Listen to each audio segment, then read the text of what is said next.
গত ক্লাসে তো আমরা কস্ট করতেছিলাম, এই ফিগারে একটু আলোচনা করতেছিলাম। সেই সময় একটা আলোচনায় একটু গ্যাপ হয়েছে আমার মনে হলো, সেটা হচ্ছে ফেজ এস্টিমেট। আমি বলেছি এখান থেকে তো পরীক্ষা একটা প্রশ্ন আসবে স্লাইডটা থেকে। সো ফেজ এস্টিমেটটা মানে হচ্ছে কোন একটা ফেজের শুরুর দিকে আমরা হয়তো যেগুলা ইমিডিয়েটলি কাজ করবে, একটা ফেজ না, ফেজ মানে কি, মানে lot of activities will do, একটা ডেলিভারেবল থাকবে, তাই না? প্রজেক্টের ফেজ যেটা, তাহলে আমাদের এই ফেজে যেটা আমাদের খুব কাছের কাজ সেটা আসলে আমরা ডেফিনিটিভ এস্টিমেটে চলে যাব, আর যেটা দূরের কাজ সেটা জেনারেলি আমরা রাফ অর্ডার অফ ম্যাগনিটিউডে রাখবো। এইটাকে বলা হয় আসলে ফেজড এস্টিমেট, মানে ফেজ বাই ফেজ আমরা এস্টিমেট করব, এবং ফেজের শুরুর দিকের কাজগুলো বা ওয়ার্ক প্যাকেজগুলোকে আমরা একদম ডিটেল যাব, যেটাকে আমরা বলতেছি ডেফিনিটিভ এস্টিমেট। আর যেগুলো আরো দূরের সেগুলোকে আমরা আসলে রাফ অর্ডার অফ ম্যাগনিটিউড করব, মানে খুবই ব্রডলি এস্টিমেট করব, পরে ডিটেল করব। তো এটাকে আসলে দুইটা কম্বিনেশন বলা হচ্ছে এই জন্য ফেজ এস্টিমেট, ঠিক আছে? আর এটা একটা কিন্তু স্টুডেন্ট ম্যানুয়ালে দেখবেন এটা একটা আলাদা টার্মও আছে, এটা হচ্ছে মুভিং উইন্ডো। খেয়াল করে দেখবেন ওখানে একটা টেবিলের মধ্যে ডেফিনেশন আছে, ওখানে একটা আছে মুভিং উইন্ডো। তার মানে হচ্ছে আমরা আসলে ফেজ ফেজ যত সামনে যেতে থাকবে তত আসলে আমরা উইন্ডো মুভ করে, কি উইন্ডো মুভ করা মানে কি, মানে আমরা আসলে ওই যে যদি পাওয়ারের ইয়ে দিয়ে দেখি না, কি করে যে পাওয়ারের গ্লাস, যেটা ম্যাগনিফায়ার গ্লাস দিয়ে আমরা যখন দেখি তখন কিন্তু ওটা অনেক ডিটেল দেখায়, তাই না, অনেক বড় দেখে। সো মুভিং উইন্ডো মানে আমি যখন যে যত দূরে যেতে থাকবো তত আমি আসলে ম্যাগনিফাইং গ্লাস দিয়ে ওটাকে ডিটেল করি।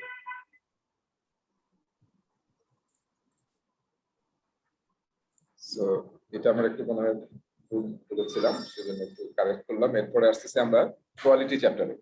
হ্যাঁ, plan and manage quality of deliverables.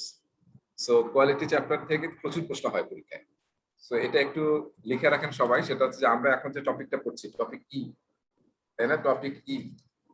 এর সাথে আরেকটা টপিক আছে যেটা বিজনেস এনভায়রনমেন্টে আমরা একদম লাস্টের দিকে গিয়ে পড়বো, সেটা সব টপিকটা হচ্ছে কমপ্লায়েন্স, বিজনেস কমপ্লায়েন্স এনশিওর করা, সেটা হচ্ছে টপিক এ। টপিক এ, ঠিক আছে? টপিক ই এবং টপিক এ, এই দুইটা আসলে মিলে হচ্ছে আমাদের কোয়ালিটি চ্যাপ্টার, ইয়ামবকের যে কোয়ালিটি চ্যাপ্টার। এবং এর সাথে আরেকটা আছে, অবশ্য আরেকটা বলতে হবে আমাকে, সেটা হচ্ছে যে টপিক হচ্ছে আপনার এ, এবং হচ্ছে লাস্টের টপিকটা ই। লাস্টের টপিকটা ই হচ্ছে কন্টিনিউয়াস ইমপ্রুভমেন্ট। এই দুইটা টপিক আসলে হচ্ছে আপনার বিজনেস এনভায়রনমেন্টের টপিক, ঠিক আছে? এই তিনটা টপিকে আসলে পিএমবকের কোয়ালিটি চ্যাপ্টারের সাথে কানেক্টেড আছে। সো আমরা এখন যেটা পড়তেছি এটা আসলে মেইন আলোচনাটা হবে কোয়ালিটি, আর টপিক এতে আলোচনা হবে কমপ্লায়েন্স নিয়ে, কারণ কমপ্লায়েন্স কিন্তু একটা বড় পার্ট প্রজেক্ট ম্যানেজমেন্টে, ঠিক আছে? এবং ওই টপিক এটা এর আগে কখনো পিএমবকে আলোচনা করা হয়নি। So that is also part of quality. আর টপিক ই হচ্ছে continuous improvement. So continuous improvement নিয়ে কথাবার্তা ছিল, কিন্তু এত ডিটেইল ছিল। সো এই দুইটা টপিক যেটা আমরা বিজনেস এনভায়রনমেন্ট থেকে পড়বো খুব ইম্পর্টেন্ট। আজকে আমি একটা ফাইল শেয়ার করেছিলাম, মানে সবাই পেয়েছেন, ডাউনলোড করছেন আমাদের এখানে? হ্যাঁ, ওটা কিন্তু ম্যাপিং আছে আর কি, যে আমাদের student manual, agile practice guide এবং পিএমবক এর ম্যাপিং টেক। ওটা পড়ার সময় আপনাদের খুব কাজে লাগবে। ওকে, আচ্ছা, এখানে আমরা যখন কোয়ালিটি নিয়ে আলোচনা করব, তার মানে আমরা বললাম যে এটা হচ্ছে পিএমবক এর চ্যাপ্টার নাম্বার হচ্ছে আমাদের 8, ঠিক আছে? আমি একটু দেখাই যে ওটা, হ্যাঁ খোলাই আছে।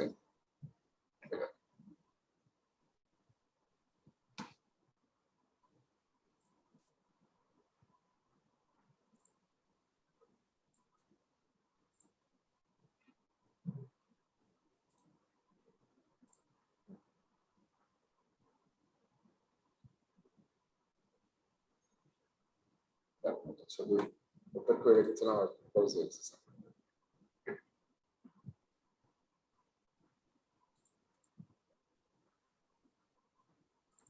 হ্যাঁ, দেখা যাচ্ছে না প্রসেস টেবিলটা, প্রসেস চার্ট সবাই দেখতে পাচ্ছি তো টেবিলটা? হ্যাঁ, আচ্ছা, তাহলে দেখেন এখানে আমরা আসলে আমরা যেটা টপিকটা পড়তেছি এটা আসলে মেইনলি এই 8 নম্বর চ্যাপ্টার কোয়ালিটি ম্যানেজমেন্ট। কিন্তু এখানে তিনটা প্রসেস আছে, খেয়াল করে তিনটা প্রসেস। তার মানে ইনিশিয়েশনে কোনো প্রসেস নাই, একটা প্রসেস আছে প্ল্যানিং এ, আর একটা হচ্ছে এক্সিকিউশনে, আর একটা হচ্ছে মনিটরিং এন্ড কন্ট্রোল। এই তিনটা টপিকস আমরা এখানে আলোচনা করবো, প্রসেস গুলো, এই তিনটা প্রসেস। সো আমরা যদি আরো ডিটেইল জানতে চাই প্রসেস নিয়ে, তাহলে এটা আমরা দেখতে পারি চ্যাপ্টার নাম্বার 8 এর প্রসেস গুলো। আমরা এখানে আসলে মেজর জিনিসগুলো নিয়ে আলোচনা করব। সো এখানে প্ল্যান শব্দটা বুঝতেই পারছি যে আমরা কোয়ালিটি তো একটা বড় বিগ ইস্যুস, তাই না? প্রজেক্টে শুধু স্কোপ, টাইম এবং কস্ট কিন্তু ম্যানেজ করলে হবে না, কোয়ালিটি এনশিওর করতে হবে। সো সেটাই আসলে কোয়ালিটি ম্যানেজমেন্ট। এবং কোয়ালিটির জন্য আগে প্ল্যান করতে হবে যে আমাদের কি কি কোয়ালিটি রিকোয়ারমেন্ট আছে আমাদের প্রোডাক্টে, সার্ভিসে, যেটা আমরা বানাতে যাচ্ছি। এবং এটা এর মধ্যে আবার দেখতে হবে যে আমাদের গভর্নমেন্টের বা কোনো রেগুলেটরি বডির কোনো গাইডলাইন আছে কিনা, তারপর আমার অর্গানাইজেশনের কোনো কোয়ালিটি পলিসি আছে কিনা, যেটা আমাকে ফলো করতে হবে। এই সমস্ত জিনিসগুলোকে আইডেন্টিফাই করতে হবে এবং প্ল্যান করতে হবে যে আমি কিভাবে প্রোডাক্ট, সার্ভিস এর কোয়ালিটি ম্যানেজ করবো থ্রু আউট দ্য প্রজেক্ট। এবং আমরা কমপ্লায়েন্স কিন্তু একটা কোয়ালিটি পার্ট।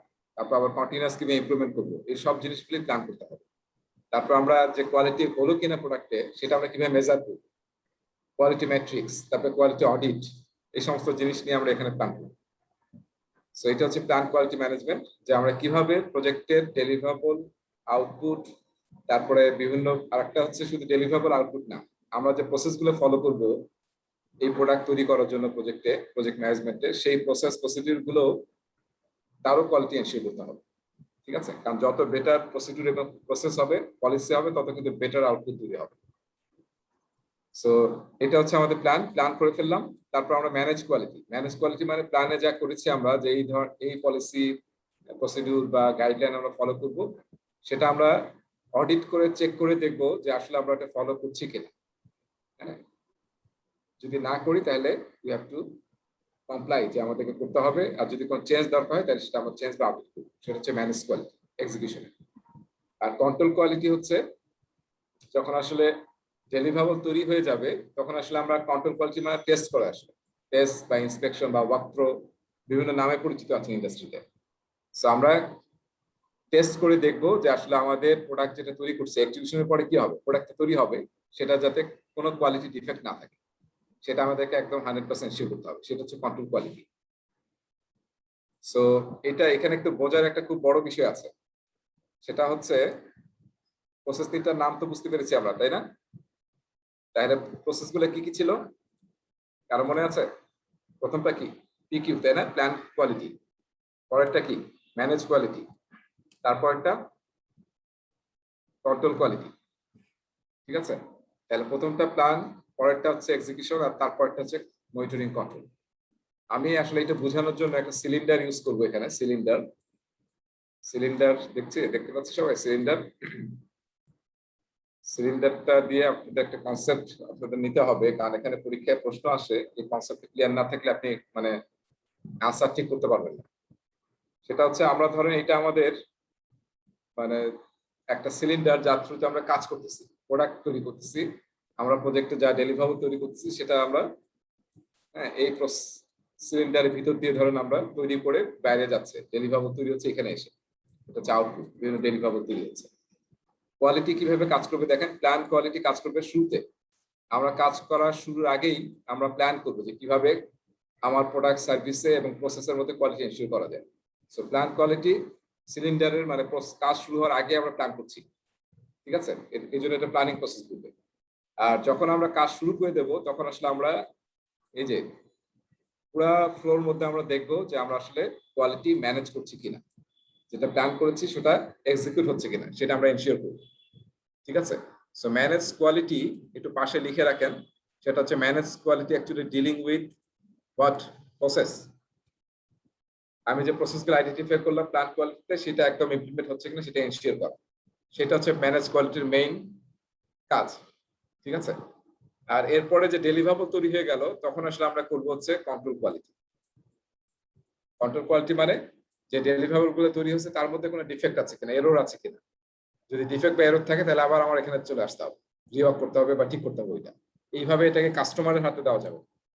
ঠিক আছে? যাতে কাস্টমার হাতে না যায়, সেজন্য আমরা আবার একদম টেস্টিং করতেছি, ইন্সপেকশন করতেছি। কি নিয়ে করতেছি? ডেলিভারেবল নিয়ে। ঠিক আছে? বুঝতে পেরেছি? এই পার্থক্য দুটো খুব ইম্পর্টেন্ট। এটা ম্যানেজ কোয়ালিটি, যেটা আসলে আমরা ইন্ডাস্ট্রিতে অনেক জায়গায় বলি কোয়ালিটি অ্যাসুরেন্স, সেটা হচ্ছে আসলে প্রসেস নিয়ে কাজ করে। আর যেটা কন্ট্রোল কোয়ালিটি, হ্যাঁ, সেটাকে আমরা বলতেছি ডেলিভারেবল নিয়ে কাজ করে বা আউটপুট নিয়ে কাজ করে, এবং দেখে চেক করে যে আউটপুটে যাতে কোনো ধরনের এরর বা ডিফেক্ট না থাকে, সেটা হচ্ছে ডেলিভারেবল। বুঝতে পেরেছি এই তিনটা রিলেশন?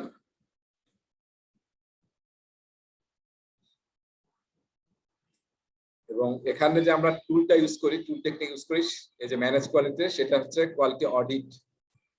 অডিট করা হয় কি নিয়ে? কেউ অডিট ফেস করছেন? অডিট মেনলি কি নিয়ে করা হয়? যে আপনার সমস্ত পলিসি প্রসিডিউর সব আপনি ফলো করেছেন কিনা, আপনার ওয়ার্ক ইনস্ট্রাকশন কোনো মিস হয়েছে কিনা, সমস্ত ডকুমেন্টেশন ঠিক আছে কিনা। কোয়ালিটি অ্যাসুরেন্স কি আপনার নিয়ে কাজ করে? কোয়ালিটি অডিট প্রোডাক্ট ডেলিভারেবল নিয়ে। ডেলিভারেবল কোয়ালিটি অ্যাসুরেন্স কিন্তু কাজ করে হচ্ছে, কোয়ালিটি অডিট কাজ করে হচ্ছে প্রসেস নিয়ে।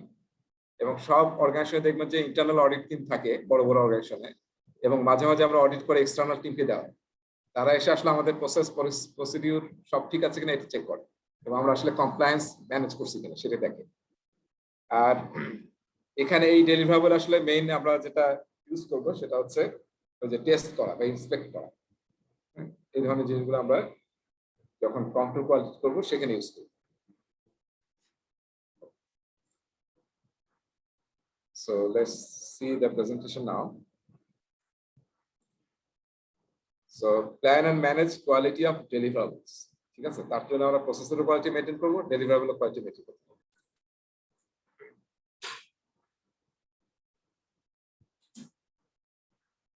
কোনো প্রশ্ন আছে নাকি? আরিফ বাজাদ, কোনো প্রশ্ন আছে?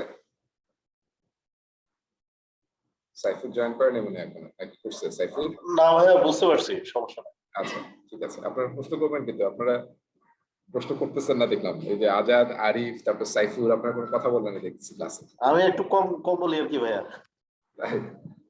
মানে যদি ইয়া হয় আপনারা কথা বলবেন কিন্তু। হ্যাঁ, শিওর শিওর শিওর ভাইয়া। প্রশ্ন করবেন। ঠিক আছে, তাহলে দেখেন আমরা এই জিনিসগুলো নিয়ে আলোচনা করব। কোয়ালিটি ম্যানেজমেন্ট প্ল্যান, তার মানে যে প্ল্যান কোয়ালিটি যে আমরা করতেছি সেটার আউটপুট হচ্ছে কোয়ালিটি ম্যানেজমেন্ট প্ল্যান তৈরি করা। সেই প্রসেসের কাজ হচ্ছে কোয়ালিটি ম্যানেজমেন্ট প্ল্যান তৈরি করা। সেম টাইমে আমরা কি করি? কোয়ালিটি ম্যাট্রিক্স তৈরি করি। ম্যাট্রিক্স মানে কি? আমরা যেটাতে মেজার করে দেখবো যে আসলেই আমার ডেলিভারেবল বা প্রসেসের আউটপুট ঠিক আছে কিনা, সেটা হচ্ছে ম্যাট্রিক্স। আমি বললাম যে আমি যে স্ক্রুটা বানাচ্ছি, সেই স্ক্রুটার যাতে আপনার ওজন হয় সে 8 গ্রাম, হ্যাঁ, বা 8 থেকে 9 গ্রামের মধ্যে হতে হবে, তাহলে এইটা আপনি ম্যাট্রিক্সের মধ্যে দেখতে পারেন যে আমি আউটপুট যখন চেক করবো দেখবো যে আসলে এটার মধ্যে আছে কিনা, এই রেঞ্জের মধ্যে। যদি না থাকে তাহলে সেটা কি হবে? আবার রিওয়ার্ক করতে হবে, বা এটা স্কার্ফ হয়ে যেতে পারে, হ্যাঁ, ডিফেক্ট হয়ে স্কার্ফ হয়ে যেতে পারে। কিন্তু এই ধরনের ম্যাট্রিক্স আমরা সেট করব। ক্রাইটেরিয়া আর কি, যেটাকে বলি আমরা। হ্যাঁ, ক্রাইটেরিয়া অথবা প্যারামিটার, কেপিআই বলি আমরা। হ্যাঁ, তারপর আমরা এরকম হতে পারে যে আমাদের যে প্রসেস চালাচ্ছি আমরা বা মেশিন চালাচ্ছি, মেশিনে কিন্তু ইম্পর্টেন্ট কোয়ালিটির জন্য। আপনি যদি ভালো ইকুইপমেন্ট এবং মেশিন ইউজ না করেন, আপনি কিন্তু ভালো আউটপুট পাবেন। সো আমার মেশিন যাতে 99.9% আপ থাকে, এটা কিন্তু আপনি কোয়ালিটি ম্যাট্রিক্সে সেট করতে পারেন। ঠিক আছে, সো আপনি যা মেজার করতে চান সেটা আসলে আপনার কোয়ালিটি ম্যাট্রিক্সে রাখতে হবে। সেটাও করবেন কখন? যখন আপনি প্ল্যানিং করবেন তখনই তৈরি করে ফেলবেন যে আমার এই প্রজেক্টে যে আউটপুট নিয়ে কাজ করবো আমি, সেটা এই ম্যাট্রিক্স থাকবে। কিংবা প্রসেস কিভাবে মেজার করবো তারও ম্যাট্রিক্স আপনি সেট করতে পারেন, যে প্রসেসের এফিসিয়েন্সি এত হতে হবে বা থ্রুপুট এত হতে হবে, সেটা আপনি কোয়ালিটি ম্যাট্রিক্সে রাখবেন। আর আমরা এই যে কোয়ালিটি অ্যাসুরেন্সটা হচ্ছে ম্যানেজ কোয়ালিটি, ঠিক আছে। আর কোয়ালিটি কন্ট্রোল হচ্ছে যেটা আমি বললাম সিকিউ, কন্ট্রোল কোয়ালিটি। এই তিনটে আসলে প্রসেসের নাম একটু অন্যভাবে বলা হচ্ছে এখানে। আর আমরা কোয়ালিটি কিন্তু আমরা জানি কোয়ালিটি কিন্তু বললেই দেওয়া যায় না, তাই না? কোয়ালিটি কস্টলি না? অ্যাপেলের আইফোন অন্য মোবাইলের চেয়ে প্রায় 2-3 গুণ দাম। কারণ কি? তারা আসলে ওইরকম কোয়ালিটি মেনটেন করে আসছে, এবং আমরা ওটা কিনতেও কিন্তু আমাদের কোনো দ্বিধা নাই, কারণ আমরা জানি যে এটা আসলে কোনো ডিস্টার্ব দিবে না। যেমন আমি বোধহয় 2010 না 11 সালে একটা ম্যাকবুক কিনেছিলাম। হ্যাঁ, সেটা মানে 5 বছর যে পারফরমেন্স পাইছি, মানে 5th ইয়ারে যখন আমি আসলে সামহাও ভেঙে যায় মনিটর এবং সেটা আমার ইয়ার কারণে, কিন্তু মানে 5 বছরও আমি কোনো ডিগ্রেডেশন দেখি নাই, যে আমার কোনো স্লো হয়ে গেছে মেশিন বা কোনো কিছু হয়েছে, কিছুই পাইনি আমি। একদম মানে 5 বছরে একদম কন্টিনিউয়াস আমি একই ধরনের কিন্তু ইফিসিয়েন্সি পাইছি, হ্যাঁ, আমার মেশিনে, যেটা অন্য মেশিনে কিন্তু চিন্তা করা যায় না। সো কস্ট অফ কোয়ালিটি নিয়ে আমরা কথা বলবো, যে আসলে কোয়ালিটি এনশিওর করার জন্য কি কি কম্পোনেন্ট আছে এবং সবগুলোর কস্ট কত, এবং আমাদেরকে ব্যালেন্স করতে হবে আমাদের বাজেটের সাথে কস্ট অফ কোয়ালিটি।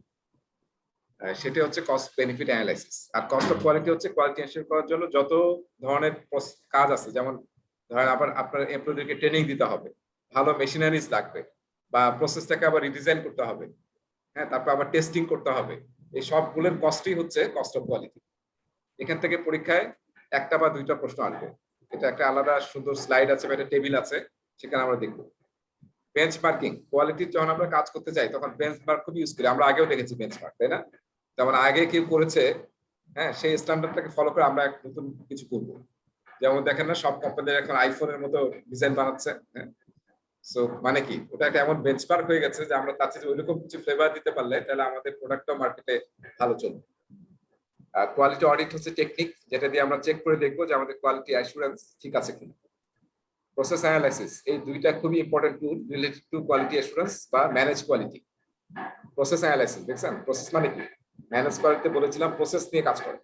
তো সেটা প্রসেস ঠিক আছে কিনা, প্রসেসের ইফিসিয়েন্সি থ্রুপুট ঠিক আছে কিনা, কোনো বটলনেক আছে কিনা, সেটা আমরা বের করবো হচ্ছে প্রসেস অ্যানালাইসিস দিয়ে। এই দুইটা খুবই ইম্পর্টেন্ট টুল যেটা ইউজ করি আমরা হচ্ছে ম্যানেজ কোয়ালিটিতে। আর এরপরে হচ্ছে মেজার কোয়ালিটি। কোয়ালিটি মেজার করতে হবে যে কোয়ালিটি ম্যাট্রিক্স এর উপরে, তারপরে ভেরিফাই করতে হবে ডেলিভারেবলস। আর হচ্ছে কোয়ালিটি মেজারমেন্ট, বিভিন্ন টুল টেকনিক ইউজ করবো আমরা যখন আমরা কোয়ালিটি কন্ট্রোল করবো, তখন অনেকগুলো টুল ইউজ করবো। এখানে একটা জিনিস আপনাদের একটু দেখাই, যেটা একটা কানেকশন আছে প্রসেস গুলোর মধ্যে। আমি আমার টেবিলটাতে ফিরে আসছি, টেবিলটা কি দেখা যাচ্ছে?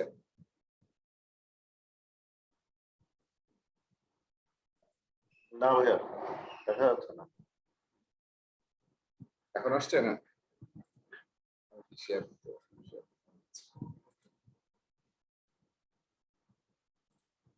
হ্যাঁ, পাচ্ছি।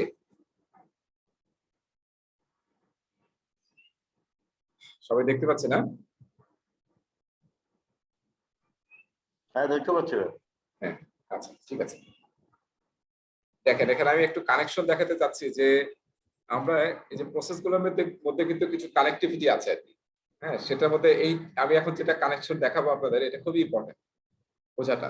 সেটা হচ্ছে যে আমরা দেখেন এই যে প্রসেসটা আছে না, direct and manage project work, সেটা দিয়ে আসলে আমরা কি তৈরি করি, আমাদের প্রোডাক্ট মানে ডেলিভারেবল তৈরি করি বা আউটপুট তৈরি করি, প্রজেক্টের আউটপুট।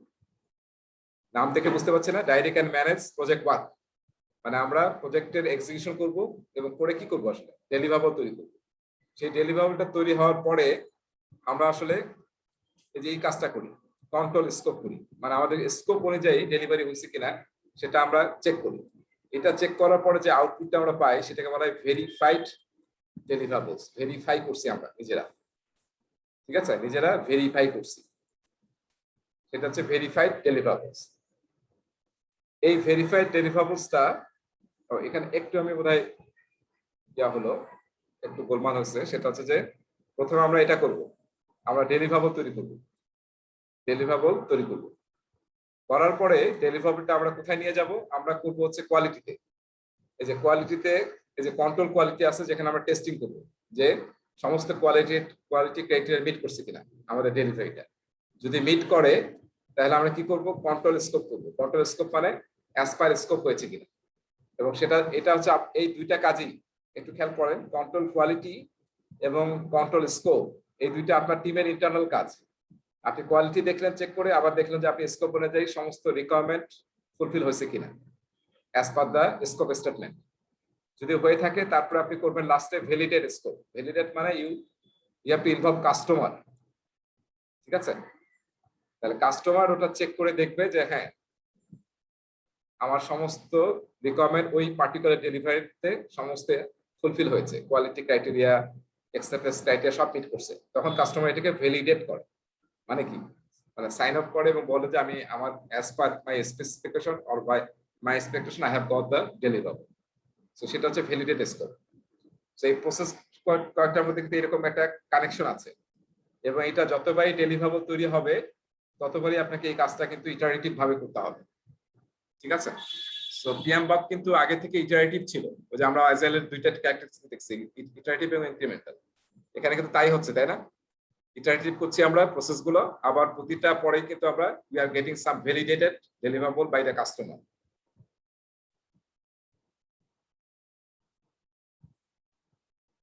আচ্ছা, আমরা আবার ফিরে আসি। সো লেটস সি, এখন আমরা যাই কোয়ালিটি ডেফিনিশন কি দেখি।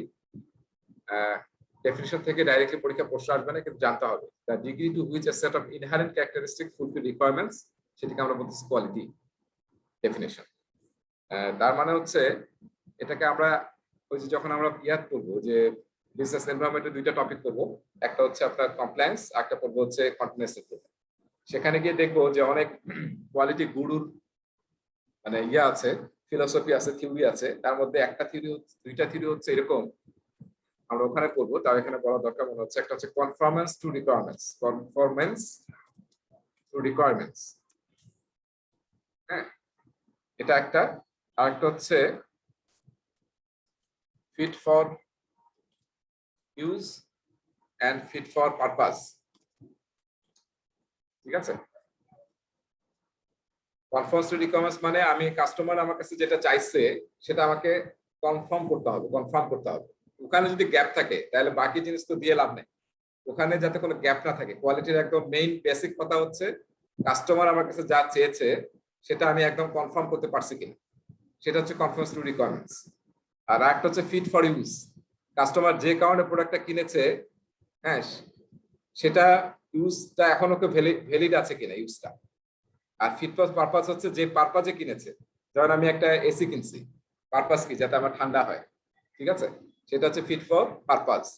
আর ফিট ফর ইউজ মানে মানে আমাকে এসি কিনছি, আমাকে বলেছে যে আপনার 5 বছর বা 10 বছরের ওয়ারেন্টি আছে বা গ্যারান্টি আছে, কোনো প্রবলেম হবে না। এখন আমি 2 বছর 3 বছর পরে দেখবো যে এটা স্টিল ফিট ফর ইউজ নাকি না, ঠিক আছে। এই দুইটা জিনিস কোয়ালিটির মানে প্রতিটা ডেলিভারেবলের সাথে মানে একদম কানেক্টেড আর কি। এই দুইটা আপনি যদি ফুলফিল করতে না পারেন, কাস্টমারের কাছে কোনো ভ্যালু নেই আপনার প্রোডাক্টের, ঠিক না? বুঝতে পেরেছি? সেই দুইটা কিন্তু কোয়ালিটির একদম বেসিক, এটা আপনাকে এনশিওর করতেই হবে, আপনি যে ধরনের প্রোডাক্ট সার্ভিস বা প্রজেক্টে কাজ করেন না কেন। এখানে কিছু ডেফিনেশন কিছু আছে, হ্যাঁ, সেটা হচ্ছে যে আমরা যেহেতু কোয়ালিটি বলতেছি, কোয়ালিটির সাথে স্ট্যান্ডার্ড, রেগুলেশনস এই শব্দগুলো খুব জড়িত, তাই না? স্ট্যান্ডার্ড মানে হচ্ছে যেটা আসলে অনেক সময় আমরা বলি হচ্ছে শুড, যেটা আমাদের করা উচিত, করলে সবচেয়ে ভালো হয়, হ্যাঁ, যেটা স্ট্যান্ডার্ড। যেমন আমাদের অনেক স্ট্যান্ডার্ড আছে না, যেমন এখানে আইএসও স্ট্যান্ডার্ডের কথা পরে দেখেন এক্সাম্পল আছে। সো স্ট্যান্ডার্ড মানে document establish as a model by an authority customer by general consent, সেটাকে আমরা স্ট্যান্ডার্ড বলি। যেমন আমরা পিএমবক করতেছি, পিএমবক কিন্তু একটা project management standard by PMI, হ্যাঁ, এটা কিন্তু গভর্নমেন্ট রেগুলেশনস না। আমরা ফলো করলে will get better result, follow না করলে হয়তো আমাদের একটু প্রজেক্ট খারাপ হবে। এই প্রজেক্টে আমরা ছাড়াও করে আসছি, তো স্ট্যান্ডার্ড ফলো করলে হয়তো আমাদের বেটার রেজাল্ট হবে। এবং স্ট্যান্ডার্ড আসলে এই যে মানে কোন অথরিটির বা কাস্টম বা জেনারেল কনসেন্ট দিয়ে তৈরি করা হয়েছে। পিএমবক যেমন একদম গ্লোবাল একটা কনসেন্টরিয়ামের মাধ্যমে আমরা তৈরি করেছি। আর রেগুলেশন হচ্ছে মাস্ট, এটা হচ্ছে কোনো গভর্নমেন্টের রেগুলেটরি বডি দ্বারা, হ্যাঁ, গভর্নমেন্ট বডি দ্বারা ইম্পোজড, সেটাতে ফাঁকি দেওয়ার কোনো ওয়ে নাই, রাইট? সো ওটা যদি আপনার থাকে ম্যান্ডেট, সেটা আপনাকে অবশ্যই ফলো করতে হবে, এবং এটা কোয়ালিটির পার্ট। এরপর আর দুইটা টার্ম আছে দেখেন, ডি ফ্যাক্টো রেগুলেশনস, সেটার ডেফিনেশনটা কি? Regulations that are widely accepted and adopted through use করতে করতে আমরা মানে ওটাকে মোটামুটি রেগুলেশনের পর্যায়ে নিয়ে চলে গেছি, এটাকে বলা হয় ডি ফ্যাক্টো রেগুলেশনস। আর de jure regulations that are mandated by law, যেটা আমরা এটা আসলে রেগুলেশন যেটা, সেটা হচ্ছে ডি জুরে রেগুলেশনস বলে। তার মানে হচ্ছে যেটা already mandated by any government অথবা এনি রেগুলেটরি বডি। আর আমরা বোধহয় এটা সম্বন্ধে সবাই জানি যে আইএসও ইন্টারন্যাশনাল কি, এটা স্ট্যান্ডার্ড অর্গানাইজেশন, তাই না? আইএসও, যেটা আসলে সেকেন্ড ওয়ার্ল্ড ওয়ারের পরে বিভিন্ন দেশের গভর্নমেন্টের যারা আছেন, যে বিভিন্ন প্রোডাক্ট সার্ভিস, হ্যাঁ, সেটা মধ্যে কোয়ালিটি ম্যানেজ করার জন্য সবাই এগ্রি করছে যে আমরা এই জিনিসগুলা ফলো করবো, এই স্ট্যান্ডার্ড ডকুমেন্ট, এই স্ট্যান্ডার্ড প্রসিডিউর, এসওপি আমরা ইউজ করবো। তো তখনই আসলে আইএসওর জন্ম ওয়ার্ল্ডের বিভিন্ন দেশ মিলে। তো এবং তারা আসলে আমাদেরকে বিভিন্ন গাইডলাইন দেয়, সব দেশ কিন্তু এটা ফলো করে, নাহলে তো আসলে সিঙ্ক হতো না। আমি যে একটা মিটার, তাই না, 1 মিটারে বলতেছি যে এত লেন্থ হবে, সেটা যদি সবাই সেম না থাকে, আমি বাংলাদেশে বললাম যে এটা হচ্ছে 1 মিটার, আবার আমেরিকায় বলতেছে একটু হচ্ছে 1 মিটার, তাতে গোলমাল লেগে যাবে। সো দ্যাটস ওয়াই কিন্তু সব দেশ মিলে আইএসও তৈরি করেছে। এটা বোধহয় মোস্ট প্রবাবলি সেকেন্ড ওয়ার্ল্ডের পরপরই। এবং তারপর থেকে কিন্তু আইএসও এর অসংখ্য স্ট্যান্ডার্ড আছে। আমাদের যত প্রোডাক্ট সার্ভিস প্রসেস ইউজ করি আমরা, হ্যাঁ, মানুষের সবকিছু কিন্তু আইএসও দ্বারা গাইডেড বাই। এবং এই যে এটা সবচেয়ে পরিচিত, আইএসও এর অনেক স্ট্যান্ডার্ড আছে, তার মধ্যে এটা অনেক পরিচিত। আমাদের দেশে অনেক আইএসও 9000 কোম্পানি আছে। 9000, তার সাথে বোধহয় এখন 2015 কিংবা 18 হবে, তাই না, ভার্সনটা মোস্ট প্রবাবলি 2018। আইএসও 9000 সিরিজের মেইন বৈশিষ্ট্য হচ্ছে যে আপনি একটা অর্গানাইজেশনে যতগুলো প্রসেস ফলো করে, সব প্রসেস অবশ্যই এসওপি থাকতে হবে। এসওপি মানে কি, কারো জানা আছে এসওপি মানে কি?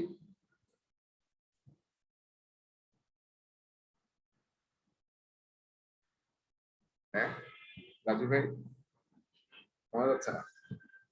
এসওপি মানে কি? স্ট্যান্ডার্ড কি জানি procedure, standard operation, standard operating procedure.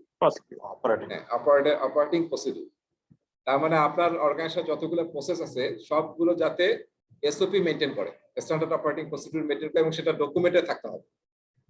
সব প্রসেসকে ডকুমেন্টেশন আন্ডারে নিয়ে আসতে হবে। এবং এটা বলা হয় আইএসও তে, যদি কেউ আইএসও এর জন্য আপনি সার্টিফিকেশন নিতে চান, মেইন কাজ হচ্ছে আপনার অর্গানাইজেশনে যত প্রসেস আছে সবগুলোকে আইডেন্টিফাই করতে হবে, করার পর প্রতিটার এগেইনস্টে ডকুমেন্টেড এসওপি থাকতে হবে। এবং এবং এটা লিখে আপনাকে সাইন করতে হবে যে আমার অর্গানাইজেশনে এমন কোনো প্রসেস নাই যেটা ডকুমেন্টেড নাই, এবং ডকুমেন্টেশনের বাইরে আমরা কোনো প্রসেস অর্গানাইজেশনে রান করি না, তাইলে আপনি আসলে সার্টিফিকেশন পাবেন।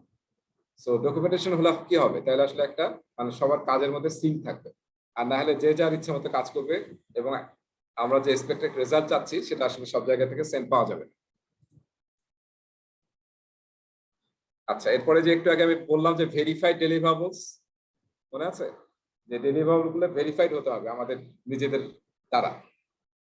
হ্যাঁ, সেই ডেলিভারেবলস গুলো কি হয়, ওই যে আমরা প্রেজেন্ট করি and accepted by the customer, তো সেটাই কাস্টমার আসলে কি বলে, accepted ডেলিভারেবল হয়। হ্যাঁ, এবং সেটা করার আগে আসলে আমাদের কন্ট্রোল কোয়ালিটিতে করতে হবে, তারপরে আসলে কাস্টমার ভেরিফাইড ডেলিভারেবলস করবে অ্যাকসেপ্টেন্স মিট করলে। কিন্তু তার আগে আমাদের কোয়ালিটি চেক করতে হবে, তারপরে আবার স্কোপ চেক করতে হবে, এবং ফাইনালি কাস্টমারের কাছে যে আমরা একটা প্রসেস দেখলাম ভ্যালিডেট স্কোপ, তার থ্রুতে আসলে কাস্টমার এটা ভ্যালিডেট করবে। সো এই কানেকশনটার জন্য এখানে জাস্ট মেনশন আছে যে আসলে কিভাবে কাজ করবে, যেটা আমি প্রসেসের আপনাদের দেখালাম যেটা আসলে কিভাবে কানেক্টেড। একটা ফিগার আছে, এটা বোধহয় আমি আপনাদের সাথে পরে শেয়ার করতে পারি। পিএমবক্স সিচুয়েশনে একটা ফিগার আমি ইউজ করতাম, সেটা আপনাদের শেয়ার করলে মনে থাকবে, যেটা আমি দেখালাম যে প্রসেসগুলোর মধ্যে কানেকশন কি। আচ্ছা, কোয়ালিটি ম্যানেজমেন্ট প্ল্যান বলেছিলাম যে আসলে আমরা প্রজেক্টে কোয়ালিটি দিতে চাই, কি কি কোয়ালিটি লাগবে, কি কি স্ট্যান্ডার্ড ফলো করতে হবে, রেগুলেশনস কি, আমার অর্গানাইজেশনাল পলিসি কি, কোয়ালিটি পলিসি কি, সবগুলোকে আইডেন্টিফাই করতে হবে। পরে আমরা প্ল্যান করবো যেটা কিভাবে আমাদের প্রজেক্টে ইমপ্লিমেন্ট করবো, সেটা হচ্ছে কোয়ালিটি ম্যানেজমেন্ট প্ল্যান। ঠিক আছে, তো সেখানে যে বলা থাকবে আসলে কি কি অ্যাক্টিভিটি ইউজ করবো আমরা, এবং কি টাইপের রিসোর্স ইউজ করবো। রিসোর্স মানে কি, যে মানে মেশিনস হতে পারে, পিপুল হতে পারে, কারণ ভালো পিপুল বা ভালো কোয়ালিটি পিপুল না হলে কিন্তু আপনি ভালো রেজাল্ট পাবেন। তারপরে প্রজেক্টের উপর ডিপেন্ড করে কত ডিটেইল করবে, যেমন আমি যদি মানুষের লাইফের সাথে কানেক্টেড এরকম কোনো প্রজেক্টে কাজ করি, হ্যাঁ, তাহলে কিন্তু সেটার ডকুমেন্টেশন এবং কোয়ালিটি অনেক হাই হবে। তো সেটা দেখতে হবে যে কোন ধরনের আমি প্রজেক্ট করছি, এবং রিভিউ করতে হবে মাঝে মাঝে কোয়ালিটি ম্যানেজমেন্ট প্ল্যান, এবং শুরুতেই করতে হবে কোয়ালিটি ম্যানেজমেন্ট প্ল্যান, কারণ কাজ শুরু হয়ে গেলে তারপর তো করলে হবে না, কারণ কোয়ালিটি আমাদের শুরু থেকেই এনশিওর করতে হবে। সো কোয়ালিটি প্ল্যান যদি করি আমরা এই ধরনের বেনিফিট পাবো। Decisions based on accurate information, sharper focus on the project's value proposition, এবং কোয়ালিটি যদি এনশিওর হয় তাহলে কি হবে, কস্ট রিডাকশন হবে। কেন রিডাকশন হবে, কারণ তখন রিওয়ার্ক কম করতে হবে, জিনিসপত্রের স্ক্র্যাপ কম হবে, mitigate schedule overruns from rework. Cost যেমন বাঁচবে, শিডিউলও ওভাররান হবে না যদি আমরা কোয়ালিটি এনশিওর করতে পারি। এবং অ্যাজাইল মনে আছে, অ্যাজাইলে কিন্তু একটা প্রিন্সিপাল এরকম ছিল যে আপনার যদি অ্যাজিলিটি মেনটেন করতে চান তাহলে আসলে আপনাকে বিল্ট ইন কোয়ালিটি এনশিওর করতে হবে, ডিজাইন ভালো হতে হবে, তারপর আর্কিটেকচার ভালো হতে হবে, এটা কিন্তু বলা ছিল, অ্যাজাইলেও বলা ছিল। তো সেটাই আসলে আমরা কোয়ালিটি ম্যানেজমেন্ট প্ল্যানের থ্রুতে করার চেষ্টা করতেছি আমাদের প্রজেক্টে। এবার আসলে let's talk about cost of quality, মানে কোয়ালিটি চাইলেই তো দেওয়া যাবে না। একটা বাড়ি 5 তলা বাড়ি চাইলে 1.5 কোটি টাকা বানানো যায়, আবার কোয়ালিটির উপর বেস করে সেই 5 তলা বিল্ডিং একই হয়তো জায়গা 5 কাঠার মধ্যে এক জায়গা, সেটা হয়তো আপনি ইচ্ছা করলে 20 কোটি দিয়েও বানাতে পারেন। আপনি কি ধরনের কোয়ালিটি চাচ্ছেন বাইরে ভিতরে সবকিছু সব জায়গায়, তার উপর ডিপেন্ড করবে, কিন্তু কস্ট অফ কোয়ালিটি ডিফারেন্ট হবে। সো আমাদের জানা দরকার যে কস্ট অফ কোয়ালিটি, কোয়ালিটির সাথে আসলে কি কি, যখনই আমরা কোয়ালিটির কস্ট হিসাব করবো তখন আসলে কি কি কম্পোনেন্ট থাকবে সেখানে। এই টেবিলটা দেখেন, এটা আপনাদের স্টুডেন্ট ম্যানুয়ালও আছে আর পিএম বক থেকে নেওয়া হয়েছে এটা কোয়ালিটি চ্যাপ্টারে। এই টেবিল থেকে একটা প্রশ্ন বা 2টা প্রশ্ন পরীক্ষা আসবে, ঠিক আছে? তো এটা আমি একটু এইভাবে আঁকতে চাই, তাহলে ইন্টারপ্রেশনটা সুবিধা হবে। কস্ট অফ কোয়ালিটি এটাকে আমরা 2 ভাগে ভাগ করতে পারি।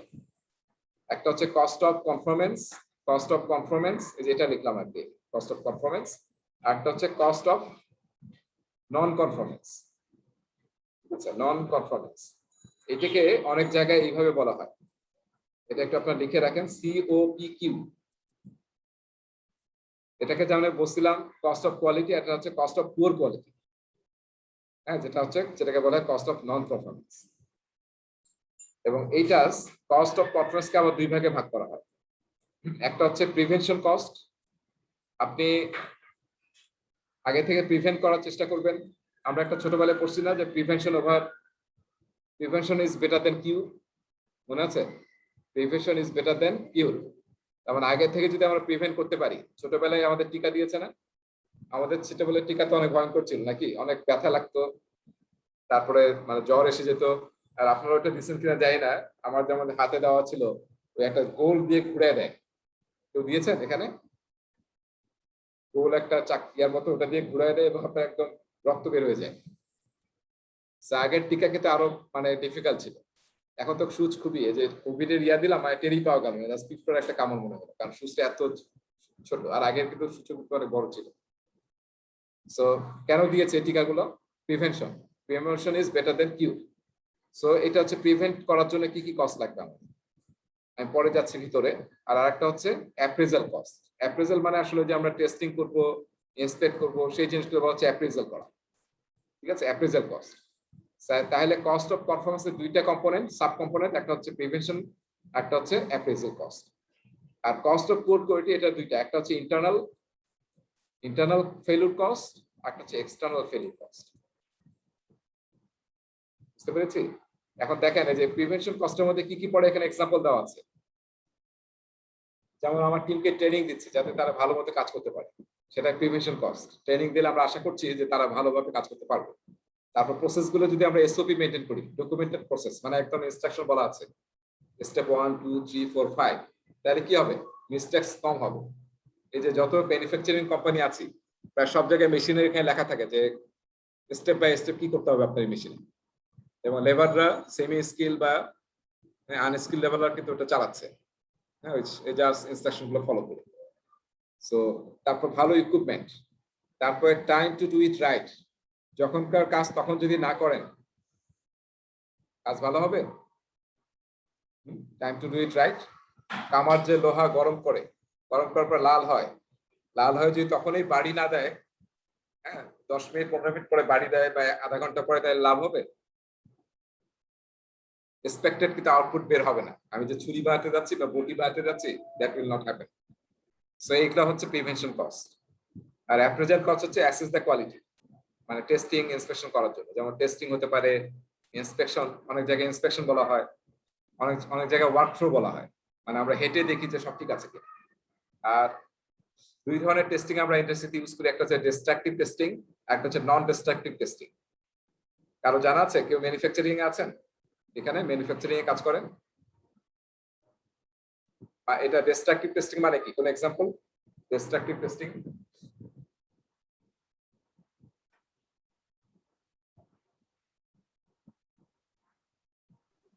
কারো ধারণা আছে? ডিস্ট্রাকটিভ টেস্টিং মানে কি? একটা ব্রেকডাউন করে এরকম কোন টেস্ট, যেমন ফ্লিপ ফোন কতবার ফ্লিপ করা যাবে, 1 লাখ বার 2 লাখ বার, ওই টেস্টটা কি? হ্যাঁ ঠিক, রাইট, ওইরকম আর কি। আমি ধরেন একটা বাল্ব বানাচ্ছি, কারণ বাল্বটা তো আমাদের বাংলাদেশে ভোল্টেজ আপ ডাউনের একটা লিমিট আছে, যে এইভাবে ভোল্টেজ হয় বা স্পাইক হয় বা সার্জ হয়। তো সেটা তো আমার দেখা দরকার যে আসলে আমার বাল্বটা কতটুকু মতো মানে সার্ভাইভ করে, নাকি কাস্টমার এন্ডে গিয়ে এই যে এখন আমাদের লাইট জ্বলে আছে আমার বাসায়, এখন যদি হঠাৎ করে বাস্ট হয়ে যায় তাহলে তো এটা যদি, তাহলে কি আমি এই লাইট কিনবো যদি দেখা যায় এরকম লাইট বাস্ট হয়ে গেছে? যেমন আপনার স্যামসাং নোট 9 না, যেটা আসলে ব্যাটারি বাস্ট হয়ে গেছে কয়েকটা জায়গায় কাস্টমার এন্ডে, তার মানে কি এটা একটা ভয়ঙ্কর ব্যাপার। সো সেই জন্য তার আগে আমরা ডিস্ট্রাকটিভ টেস্টিং করি, একদম ফিজিক্যাল জিনিসটাকে ওই বিভিন্ন ভোল্টেজ আপ ডাউন করে আমরা দেখি যে আসলে এটা কোন লেভেল পর্যন্ত এটা সার্ভাইভ করে, হ্যাঁ, এবং আসলে আমাদের ট্রেন্ডটা কি বাংলাদেশে, সেইভাবে আমরা কিন্তু ইয়াটাকে প্রোডাক্টটাকে এরকম বানাই আর কি, যাতে ওটা কাস্টমার এন্ডে গিয়ে কোনো প্রবলেম না হয়। যেমন গাড়ি না, গাড়ি যখন হিট করে অ্যাক্সিডেন্ট করে তখন কি হয়, এয়ার ব্যাগ বের হয়ে আসবে যাতে ড্রাইভারকে বাঁচাতে পারে। তাহলে কি ডিস্ট্রাকটিভ টেস্ট করলে কি হবে, গাড়িকে ওইভাবে ফরবেগে ধাক্কা দিয়ে দেখতে হবে যে আসলে এয়ার ব্যাগটা ওপেন হয় কিনা। সো এটা তো অনেক কস্টলি, গাড়িটাকে ভাঙবেন আপনি। সো সেই জন্য আমরা এখন যেহেতু টেকনোলজি অনেক ভালো হয়েছে, আমরা কি করি, নন ডিস্ট্রাকটিভ টেস্টিং করি, সিমুলেশন ইউজ করি, তাই না, সফটওয়্যার ইউজ করি। আমরা দেখি যে কি হচ্ছে আসলে ওই স্পিডে গেলে আমার গাড়িতে এয়ার ব্যাগ বের হবে কিনা। হ্যাঁ, তো সেটাকে বলা হয় নন ডিস্ট্রাকটিভ টেস্টিং। একটা হচ্ছে ফিজিক্যালি ডিস্ট্রয় করে, একটা হচ্ছে আপনি সিমুলেশন বা কোনো কিছু ইউজ করে যদি আপনি দেখেন। সেগুলো হচ্ছে আমাদের কি দেখলাম আমরা এতক্ষণ, এই টপিক গুলো দেখলাম। এবার সে ডান দিকে ইন্টারনাল ফেলিউর কস্ট। এখন আপনি অনেক ট্রাই করছেন, প্রিভেনশন ট্রাই করছেন, অ্যাপ্রেজাল করছেন, করার পরেও আসলে দেখা গেল ফেলিউর হয়েছে, হইতেই পারে, তাই না, হবে না? হ্যাঁ, কিছু হইতেই পারে। তাহলে কি হবে, তাহলে এটা আবার রিওয়ার্ক করতে হবে। ওই যে আমি যে আপনাদের দেখাচ্ছিলাম সিলিন্ডারে, মানে আমরা তো ম্যানেজ কোয়ালিটি করেছি, প্ল্যান কোয়ালিটি করেছি, যেটা prevention, manage quality one kind of prevention কিংবা কারেকশন। তারপরে কিন্তু কিছু ডেলিভারেবল বের হয়ে যাবে যার মধ্যে এরর থাকবে। হ্যাঁ, ঢাকা শহরের ফুটপাতে পাওয়া যায় না টি শার্ট, হ্যাঁ, যে আমি যেটা পড়ছি এটা তো বাইরে অনেক দাম ছিল, কিন্তু আমরা মানে ফুটপাত বা কোনো শোরুমে খুব অল্প দামে কিনেছি আমরা। সো মানে কি, এটা কিছু একটা প্রবলেম ছিল যার কারণে আসলে আমাদের লোকাল মার্কেটে এটা সেল হচ্ছে। বঙ্গ মার্কেটে গেছি না আমরা সবাই, বঙ্গ মার্কেট গেছি সবাই, বঙ্গ। জি। হ্যাঁ, ওটা যে ওখানে আসলে কোথা থেকে প্রোডাক্ট গুলো আসে, যে দেখা যাচ্ছে এরকম একটু সামান্য কিছু যেটা বাইরে করা যাবে না, ওটাই দেখো যে ওই প্রোডাক্ট গুলো আমরা এখানে পাচ্ছি, এবং ফরেনাররা গিয়ে ওখানে কেনে, তাই না? দেখা যায় অনেক ফরেনার বঙ্গ মার্কেটে কিন্তু কেনাকাটা করে। সো আমি আমি আমি আসলে যে হলে ছিলাম 5-6 বছর হচ্ছে শহীদুল্লাহ হলে, আমাদের পাশেই কিন্তু বঙ্গ মার্কেট, আমাদের আরেকটা গেট দিয়ে বের হলেই বঙ্গবাজার। আচ্ছা, আরেকটা হচ্ছে স্কাপ। স্কাপ মানে কি? স্কাপ তার মানে এটা আর কোনো করা যাবে না, এমন ভাবে নষ্ট হয়ে গেছে, এটা আসলে ডিফেক্টেড। হ্যাঁ, এটাতে স্কাপ হয়ে গেছে, এটা আসলে লস হয়ে গেল আমাদের। হ্যাঁ, এটা তো অন্য কাজে ইউজ করা যাবে, কিন্তু আর আসল কাজে ইউজ করা যাবে না। আর external failure cause, this is very dangerous. এখানে দেখেন ব্র্যাকেটে কিন্তু একটু ডেফিনেশন বলা আছে সবগুলোতেই, আপনি একটু খেয়াল করবেন। এই টেবিল হবে, এটা হচ্ছে failures found by the project team, আর এটা হচ্ছে failures found by the customer. এটাকে বলে এক্সটার্নাল ফেলিউর কস্ট। কাস্টমার এন্ডে গিয়ে যদি কোনো প্রোডাক্টে এরর হয়, যেমন আমি স্যামসাং এর কথা বললাম, স্যামসাং কি করছে, ইমিডিয়েটলি সবগুলোকে আবার নিয়ে গেছে কিন্তু, কারণ তাদের রেপুটেশন আরো ব্রেকডাউন হওয়ার আগে, হ্যাঁ, আরো ডিগ্রেড হওয়ার আগে ওটাকে আবার নিয়ে নিছে। সো কি হবে, লায়াবিলিটি কার, স্যামসাং এর না কার? স্যামসাং এর কিন্তু লায়াবিলিটি হয়ে গেল। এই যে এতগুলো প্রোডাকশন করছে সব কিন্তু আবার তাদেরকে হয় রিওয়ার্ক কিংবা স্কাপ করতে হবে। তারপর ওয়ারেন্টি আমরা কেন করি? ওয়ারেন্টিতে সুবিধা চাই আমরা এরকম যে আমরা যে প্রোডাক্টটা দিচ্ছি এটা কোনো এরর হবে না, কোনো সমস্যা হবে না, আমরা 1 বছর 2 বছর ওয়ারেন্টি দিতে পারবো, কোনো আমাদের কস্ট হবে। কিন্তু প্রোডাক্টের কোয়ালিটি যদি খারাপ হয় তাহলে কি হবে, ওই সাপোর্ট দিতে দিতে আপনার জান বার হয়ে যাবে, ঠিক আছে? এবং এই সাপোর্ট স্টাফ যে কাজ করবে, কস্ট আছে না, দেখা যাবে মেশিন চেঞ্জ করতে হবে, তারপরে কোনো পার্টস চেঞ্জ করতে হবে। সো এটা হচ্ছে আমাদের ওয়ারেন্টি পার্ট। একটা হচ্ছে লস বিজনেস, বুঝতে পেরেছি? যদি আমাদের কোয়ালিটি খারাপ হয় তাহলে আমি প্রোডাক্ট আর কিনবো? যেমন ওয়ালটনের 2-3টা প্রোডাক্ট কিনছি, এখন মনে হচ্ছে প্রোডাক্ট কেনাই ভুল হয়েছে। হ্যাঁ, নেক্সট টাইম ভাবছি যে কখনো ওয়ালটনের প্রোডাক্ট কিনবো না, এরকম মনে হচ্ছে। সো আমরা এখানে এটাও একটু খেয়াল করে দেখবেন, money spend during the project to avoid fail, ঠিক আছে, এটা পুরোটা। আর মানি স্পেন্ড ডিউরিং হচ্ছে এটা, and after the project because of fail, এটা হচ্ছে অ্যাভয়েড ফেলুর, আর এটা অলরেডি ফেলুর হয়ে গেছে। সবাই একটু মানে সূক্ষ্মভাবে দেখবেন, এটা এই পাঁচটা হচ্ছে অলরেডি ফেলুর হয়ে গেছে, আর এটা হচ্ছে অ্যাভয়েড করার জন্য আমরা করছি। সো পরীক্ষায় কিন্তু এখান থেকে এই টেবিল থেকে প্রশ্ন আসবে। কোয়ালিটি ম্যাট্রিক্স নিয়ে আমরা কথা বলেছি যে আমরা ম্যাট্রিক্স সেট করব প্ল্যানিং এর সময় এবং সেটাতে মেজার করে দেখবো যে আসলে ম্যাট্রিক্স আমরা মিট করতে পেরেছি কিনা। এবং টলারেন্স মানে কি, ওই যে আমার যে থ্রেশহোল্ড আমি দিয়েছি যে এটা এত গ্রাম থেকে এত গ্রামের মধ্যে হতে হবে, বা একটা স্ক্রু লেংথ হচ্ছে এত সেন্টিমিটার থেকে এত সেন্টিমিটারের মধ্যে হবে, সেটা হচ্ছে আমার টলারেন্স লেভেল। এর উপরে গেলে কিন্তু আমার স্ক্রাপ হবে বা রিঅফ করতে হবে। আর কোয়ালিটি অডিট আমরা এতক্ষণ কিন্তু আমরা বললাম হচ্ছে প্ল্যান কোয়ালিটি নিয়ে, এখন করতেছি কোয়ালিটি অডিট মানে ম্যানেজ কোয়ালিটিতে। আমরা যে প্ল্যান হয়ে গেছে, এখন আমরা প্রসেস চালাচ্ছি টেলিভাবে তৈরি করার জন্য। এখন যদি কোথাও কোনো প্রসেসের প্রবলেম থাকে সেটা কিভাবে আইডেন্টিফাই করবো, কোয়ালিটি অডিট করে আইডেন্টিফাই করবো। আর একটা হচ্ছে প্রসেস অ্যানালাইসিস করবো, প্রসেসের থ্রুপুট ঠিক আছে কিনা, সাইকেল টাইম, লিড টাইম, ইপিসিসি ঠিক আছে কিনা, এইসব বিভিন্ন মেজারমেন্ট দিয়ে আমরা বের করতে পারি। তো সেটা হচ্ছে কোয়ালিটি অডিট, ঠিক আছে। এবং মেইন হচ্ছে প্রসেসের দেখবো, পলিসি দেখবো, অর্গানাইজেশনের যে গাইডলাইন আছে সেটা ফলো করা হচ্ছে কিনা, তারপরে প্ল্যান কোয়ালিটিতে যে আমরা যা বলেছি সেটা আমরা করছি কিনা, ডিজাইন যেটা আমরা প্ল্যান করছি সেই ডিজাইনটি ফলো হচ্ছে কিনা, এই সমস্ত জিনিস আমাদেরকে কোয়ালিটি অডিটে এনশিওর করতে হবে। তো এইটাই হচ্ছে ম্যানেজ কোয়ালিটি। ম্যানেজ কোয়ালিটিতে আসলে আমরা কোয়ালিটি অডিট করে প্রসেস অ্যানালাইসিস করে এই যে আমরা দেখবো যে আমাদের প্রসেসগুলো ঠিক আছে কিনা, তাইলে আসলে আমরা ভালো আউটপুট পাবো, ডেলিভারেবল পাবো। এরপরে আসতেছি থার্ড প্রসেস, সেটা হচ্ছে control quality. So control quality মানে কি, এখন আমরা টেস্ট করবো, ইন্সপেকশন করবো, হ্যাঁ। তারপর হচ্ছে আমরা যেমন কোয়ালিটি ম্যাট্রিক্স যেটা সেট করেছিলাম সেটা সে দেখবো যে কোনো ভেরিয়েন্স আছে কিনা, সেই জিনিসগুলো আমরা করবো হচ্ছে কন্ট্রোল কোয়ালিটিতে। এবং সেটা হচ্ছে ডেলিভারেবল তৈরি হওয়ার পরে ডেলিভারেবল নিয়ে আমরা কাজ করি। এবং সেটা কেন করছি, যাতে কাস্টমারের হ্যান্ডে গিয়ে কোনো কিছু না পড়ে, তার আগে আমরা এটা রিকভার করবো। সো কন্ট্রোল কোয়ালিটি টুলস এর মধ্যে একটা টুল হচ্ছে, ক্যাটাগরি অফ টুল হচ্ছে ডেটা গ্যাদারিং। আপনাকে তো আগে দেখতে হবে যে আসলে ডেটা গ্যাদার করতে হবে, তারপর না আপনি চেক করবেন যে এরর পরিস্থিতি হয় নাই। সো এটার জন্য আমরা চেকলিস্ট ইউজ করি অনেক সময়। চেকলিস্ট মানে কি, এর সামনে আরো ডেসক্রিপশন আছে, তখন ছবিও দেওয়া আছে, আমরা দেখবো। চেকলিস্ট মানে এই যে আমি দেখেছি ভালো ভালো অফিসে, তাই না, ভালো ভালো অফিস ধরেন এসিআই বলেন, তারপরে রবি বা টেলিকমের অফিস গুলো, এরিকসন, দেখছেন না, যারা যে ক্লিন আপ, টয়লেট ক্লিন করে, মনে আছে, দেখবেন যে টয়লেটের দরজার পিছনে একটা চার্ট আছে। কারো এক্সপিরিয়েন্স আছে এরকম চেক বক্স আছে কিন্তু। এবং আমাদের নিয়ম আছে যে 2 ঘন্টা পর পর টয়লেটের পানি ক্লিন করা, তারপর সোপ আছে কিনা, কোনো ময়লা আছে কিনা পরিষ্কার করা। 2 ঘন্টা বা 3 ঘন্টা বা 1 ঘন্টা পর পর হতে পারে, এটা আপনি কিভাবে ক্লিনিং অর্গানাইজেশনের সাথে ইয়া করছেন নাকি, কন্ট্যাক্ট করছেন। তারপর টয়লেট পেপার আছে কিনা, হ্যাঁ, এসব চেক করে কিন্তু যে কাজ করে গেল একজন, সে কিন্তু সব করে গেল, এরপরে আরেকজন এসে দেখবেন চেক করে, প্রতিদিন দেখবেন যে এটা আপডেট করে, কিন্তু সে 2 ঘন্টা পর পর সে এসে আবার চেক করে দেখবে যে সব ক্লিন আছে কিনা, টয়লেট পেপার ঠিক আছে কিনা, সোপ আছে কিনা, কোনো পানি জমে আছে কিনা, ড্রাই আছে কিনা, এই সবগুলো কিন্তু টিক টিক দেয়। সেটা হচ্ছে চেকলিস্ট বলা হয় সেটাকে, ঠিক আছে। এটা দিয়ে আসলে আমরা ডেটা গ্যাদার করতে পারি কিংবা কম্পেয়ার করে দেখতে পারি যে ঠিক আছে কিনা। আর আরেকটা ইউজ করা হয় চেকশিট। চেকশিট মানে কি, ট্যালি পড়ছিলাম না আমরা ছোটবেলায়, ট্যালি, হ্যাঁ, সেটাও আমরা কিন্তু ইউজ করতে পারি। যেমন আমরা ধরেন কোনো লেমনেড শরবত বানাচ্ছি, হ্যাঁ, কোনো একটা লেমনেড শপ যারা শরবত বিক্রি করছে, এবং সেখানে হয়তো সে কাস্টমারের কাছে ফিডব্যাক নিচ্ছে যে আমি একটা আজকে ডে ওয়ানে একজন কাস্টমার শরবত খেলো, আমি বললাম যে আসলে লেমন ঠিক ছিল, এটা ধরেন লেমন, এটা ধরেন সুগার, ঠিক আছে, আরো অনেক আইটেম থাকতে পারে। আপনি একজন বললো যে হ্যাঁ লেমনটা ঠিক আছে, তাহলে আপনি জাস্ট এই যে টেরির সাইন দিলেন 1, হ্যাঁ। আবার আর 2 জন বললো যে সুগার কিন্তু বেশি হয়ে গেছে, ঠিক আছে।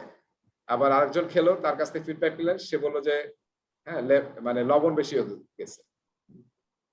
লবণ কি, লবণের ইংলিশ কি জানো, সল্ট।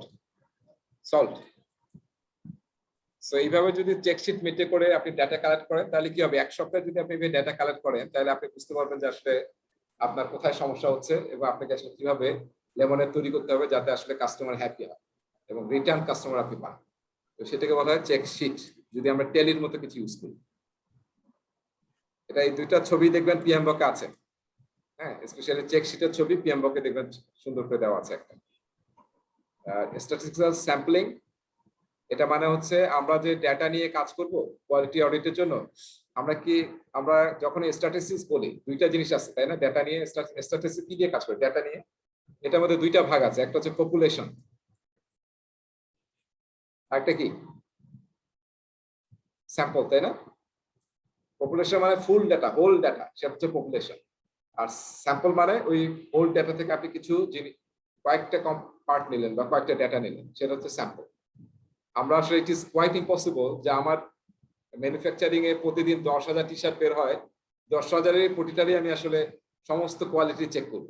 কি করা হয়? র্যান্ডমলি স্যাম্পল, হয়তো 10% বলা আছে যে 10% অডিট হবে কিংবা 5% অডিট হবে, তাহলে আপনি র্যান্ডমলি সেই 10,000 থেকে ওই 5% স্যাম্পল নিয়ে আসবেন। হ্যাঁ, সেটাকে বলা হচ্ছে আসলে স্ট্যাটিস্টিক্যাল স্যাম্পলিং। অলরাইট।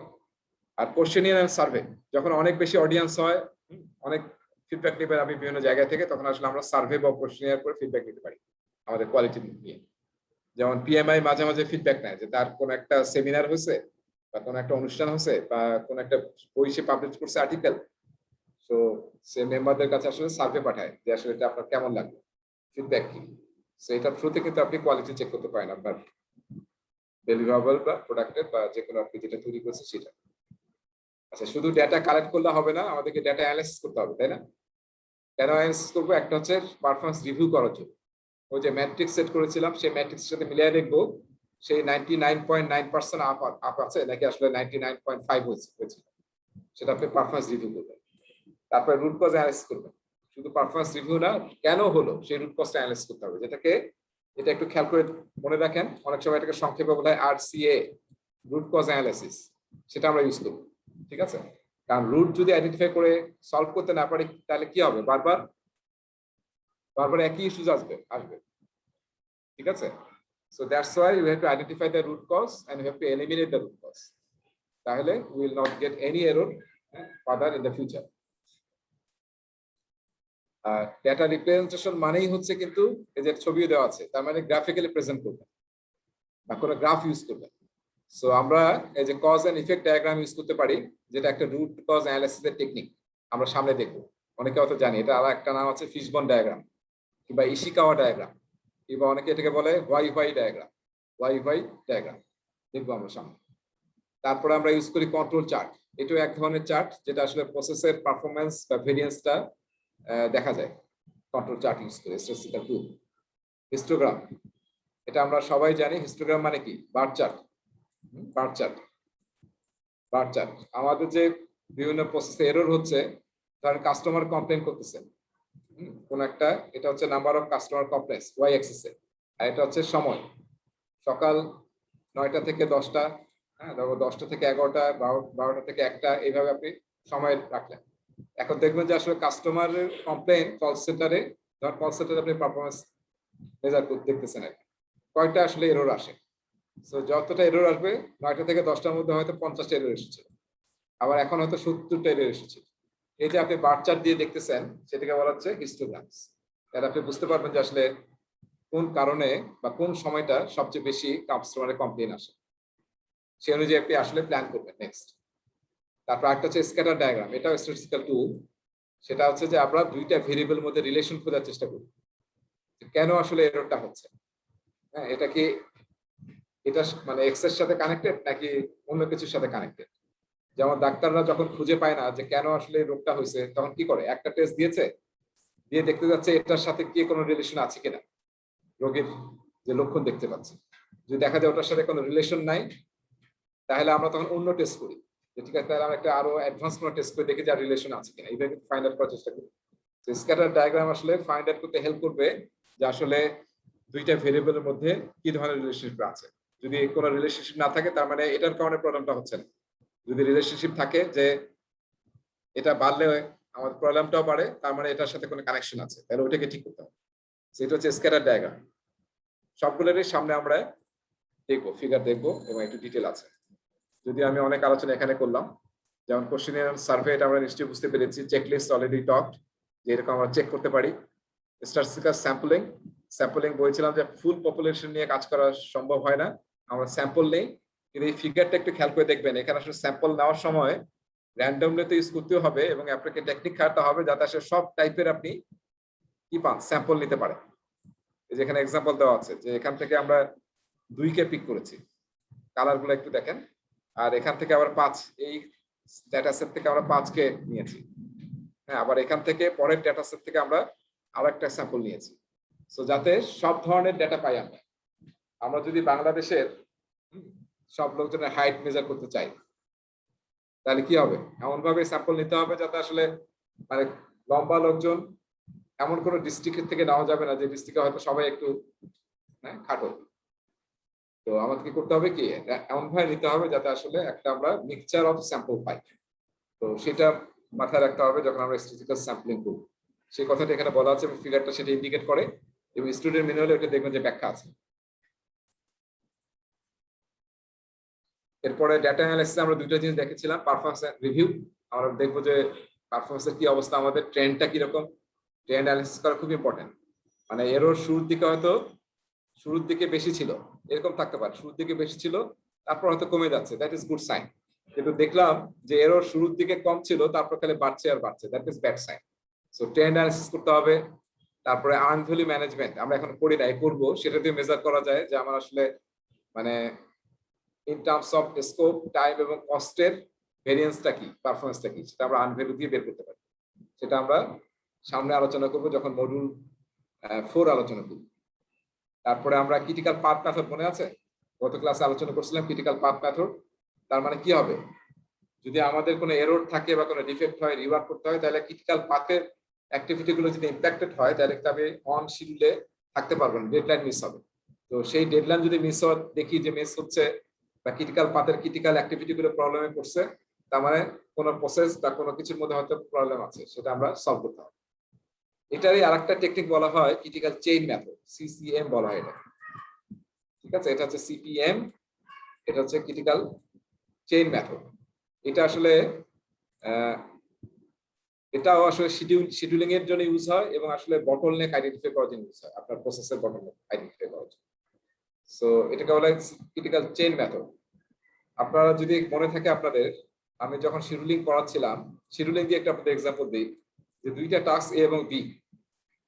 ঠিক আছে, এখানে দেখেন একটা টাস্ক হচ্ছে এ আর একটা টাস্ক হচ্ছে বি। এখন এটা হয়তো 3 দিন সময় লাগবে, এটা 3 দিন সময় লাগবে। হ্যাঁ, এবং এটার পরে কাজটা শেষ, মাইলস্টোন। এখানে স্টার্ট মাইলস্টোন ছিল, এটা হচ্ছে ফিনিশ মাইলস্টোন। তাহলে 3 দিন 3 দিন, তাহলে কয়দিন সময় লাগবে এই কাজটা, এই দুইটা কাজ শেষ হতে?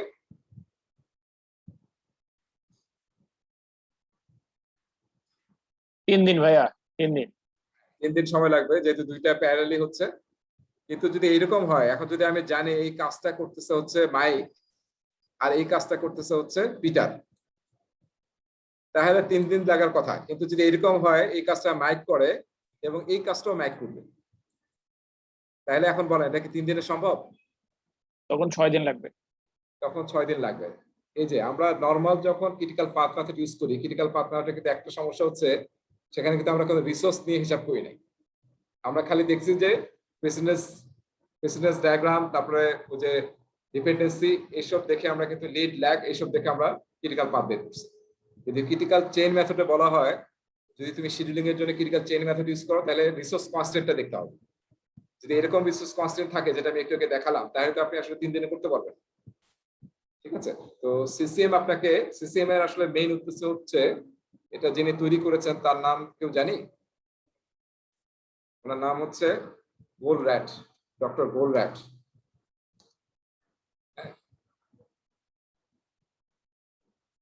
গোলরাট, এবং ওনার খুব বিখ্যাত একটা বই আছে, বইটার নাম হচ্ছে গোল, এবং ওনার থিওরিটার নাম হচ্ছে থিওরি অফ কনস্ট্যান্ট। এটা বোধহয় আপনারা অনেক শুনছেন, থিওরি অফ কনস্ট্যান্ট। কোথায় আসলে কনস্ট্যান্টটা আছে আমার প্রসেসের মধ্যে, আমার প্রোডাকশনের মধ্যে বা আমার শিডিউলিং এর মধ্যে, সেটা আসলে আইডেন্টিফাই করে এবং ওটাকে অনেক বলা হচ্ছে বটলনেক। এবং সেটা আসলে মেইনলি দেখা যায় রিসোর্স বটলনেক। এবং গোলরাটের থিওরি অনুযায়ী কোন একটা প্রসেসের আপনাকে অলওয়েজ বটলনেক ফাইন্ড আউট করতে হবে এবং ওটাকে যখন রিমুভ করবে তখন আমার প্রসেসের স্পিড বা এফিসিয়েন্সি বেড়ে যাবে। আবার কিছুদিন পরে দেখা যাবে আবার সেটা আবার স্লো হয়ে যাচ্ছে বা আরো ইমপ্রুভমেন্ট করা যেতে পারে, তখন দেখবেন যে আরো একটা বটলনেক আপনাকে ফাইন্ড আউট করতে হবে এবং রিমুভ করতে হবে। সো এটা আসলে একটা কন্টিনিউয়াস প্রসেসের থ্রুতে আমাদেরকে অলওয়েজ দেখতে হবে কোথায় কনস্ট্রেন্ট আছে, স্পেশালি রিসোর্স কনস্ট্রেন্ট, এবং সেটা যখন আমরা দূর করব তখন আসলে আমাদের জন্য আমাদের ফ্লোর এফিসিয়েন্সি অনেক বাড়বে। ঠিক আছে, আচ্ছা এরপরে রুট কজ অ্যানালাইসিস, যেটা আমি বলছিলাম যে আসলে ডেটা অ্যানালাইসিস করলাম, ট্রেন্ড দেখলাম, কিন্তু রুট কজটা যদি অ্যানালাইসিস করে দূর না করি তাহলে একই রোগ তো বারবার হতে থাকে। ঠিক আছে না? সো আমাদেরও হয় না অনেক সময় অসুস্থতা, সো আমরা যদি একদম মেইন রুট কজটা আইডেন্টিফাই করে এটা রিমুভ না করতে পারি তাহলে কিন্তু দেখা যাবে সেই রোগটা বারবার হচ্ছে। সেই জন্য আমরা অনেকগুলো টুল ইউজ করতে পারি। তার মধ্যে এই যে এখানে এক্সাম্পল দেওয়া আছে দেখেন, root cause analysis tool, RCA মানে root cause analysis tool, RCA.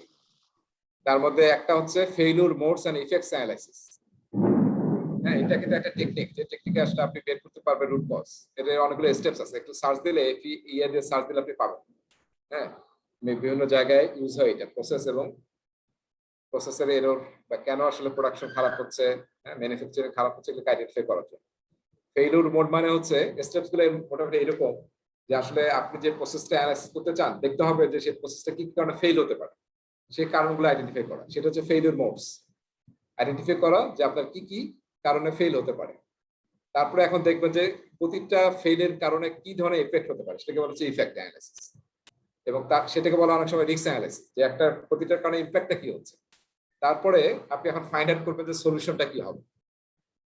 হ্যাঁ, এবং সলিউশন গুলোকে আবার ট্রায়াল করে দেখতে হবে যে আপনার সব ফেইলিউর মোডগুলোকে আপনি সলভ করতে পারছেন।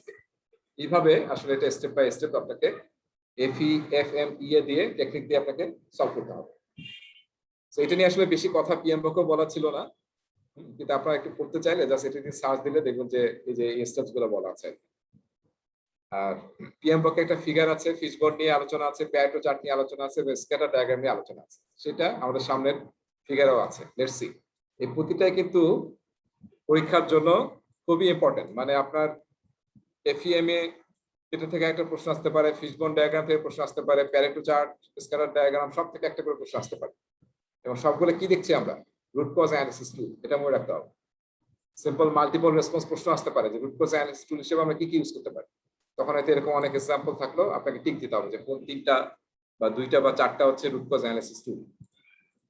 সো এটা আবার মনে রাখতে হবে যে এই 4টে একদম ফিক্সড ইন্ডাস্ট্রিতে এরকম না, আরো অনেক টুল থাকতে পারে। PMI আসলে যেগুলো পপুলার সেগুলোকে আইডেন্টিফাই করে এখানে আলোচনা করছে। সো এই যে দেখেন আমরা 1 নম্বর দেখতেছি, একটা হচ্ছে কজ এন্ড ইফেক্ট ডায়াগ্রাম। এটা বোধহয় আমরা সবাই বুঝি, তাই না? এটাকে আমরা বলি ফিশবোন ডায়াগ্রাম, যেহেতু ফিশের মতো দেখায়। এটা হচ্ছে ফিশের মাথা, এটা হচ্ছে ফিশের বোন কাটা, এই জন্য বলা হয় ফিশবোন ডায়াগ্রাম। হ্যাঁ, কিভাবে ড্র করা হয়, যে কারণে এররটা হচ্ছে, হ্যাঁ কারণ না, যে আসলে প্রবলেমটা হয়েছে সেই প্রবলেমটা থাকবে মাথায়, বা যে ইস্যুটা হয়েছে। যেমন এখানে একটা এক্সাম্পল দিয়েছে, product quality not matching the requirements. তার মানে আমরা কোয়ালিটি ম্যাট্রিক্স যেটা সেট করেছিলাম সেটা অনুযায়ী আমরা আউটপুট পাচ্ছি না। তাহলে এটা এখন আমরা কি কি কারণে হতে পারে, তখন আমরা প্রথমে ফাইন্ড আউট করার চেষ্টা করি যে কোন কোন ক্যাটাগরি অফ এররের কারণে হতে পারে। সেই ক্যাটাগরির নামগুলো আমরা এখানে দেখি, যেমন পিপলের কোন ইস্যু আছে কিনা, প্রসেসের কোন ইস্যু আছে কিনা, ইকুইপমেন্টের ইস্যু আছে কিনা, ম্যাটেরিয়াল, এনভায়রনমেন্ট, ম্যানেজমেন্ট। তারপরে প্রতিটার আবার আমরা মেজর কন্ট্রিবিউটিং ফ্যাক্টর বের করি। লো মেইনটেনেন্স, তার জন্য ইকুইপমেন্টের লো মেইনটেনেন্স করছি আমরা, তার জন্য কি এটা হয়েছে? এই যে আমরা হোয়াই প্রশ্ন করি, তখন হোয়াই লো মেইনটেনেন্সের কারণে, নাকি ওল্ড টেকনোলজির কারণে, নাকি ইমপ্রপার হ্যান্ডলিং এর কারণে। এই যে আমি হোয়াই প্রশ্ন করছি প্রতিটা স্টেজে, এবং এগুলোকে বলা হয় মেজর কন্ট্রিবিউটিং ফ্যাক্টর, এই ক্যাটাগরি। এর মধ্যে যদি রুট কজ না হয় তাহলে আপনি আরো বের করতে পারেন। এই হোয়াই এর কোনো লিমিট নাই, এমনি প্র্যাকটিস করা হয় ইন্ডাস্ট্রিতে 3 হোয়াই বা 5 হোয়াই, এর মধ্যে আসলে রুট কজ বের হয়ে যাওয়ার কথা। কিন্তু এরকম কোনো লিমিট নাই যে না হলে আপনি 3-এর 5-এর বেশি আর প্রশ্ন করা যাবে। কিন্তু জেনারেলি 5টা যদি হোয়াই জিজ্ঞাসা করেন প্রতিটা ক্যাটাগরির মধ্যে, দেখবেন যে আপনি পেয়ে গেছেন যদি এই ক্যাটাগরি কোনো এরর থাকে। আবার অনেক জায়গায় এটা, যেমন আমরা বললাম major contributing factor, major factors, আবার অনেক জায়গায় থাকে মাইনর কন্ট্রিবিউটিং ফ্যাক্টরস। তার মানে লো মেইনটেনেন্স, আমরা যদি পয়েন্ট আউট করে পাই যে লো মেইনটেনেন্সের কারণে হয়েছে, কিন্তু আমরা এখনো আসল মানে রুট কজটা পাইনি, তো কিন্তু পেয়ে গেছি যে লো মেইনটেনেন্সের কারণে হয়।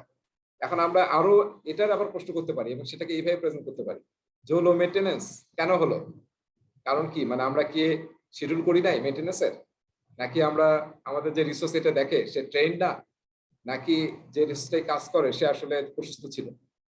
এরকম তিনটা কিন্তু আবার কন্ট্রিবিউটিং আমরা ফ্যাক্টর আইডেন্টিফাই করতে পারি, মানে আরো ভিতরে চলে গেলাম ডিপে। আমাদের উদ্দেশ্য কি, রুট কজটা ফাইন্ড আউট করে ওটাকে রিমুভ করা।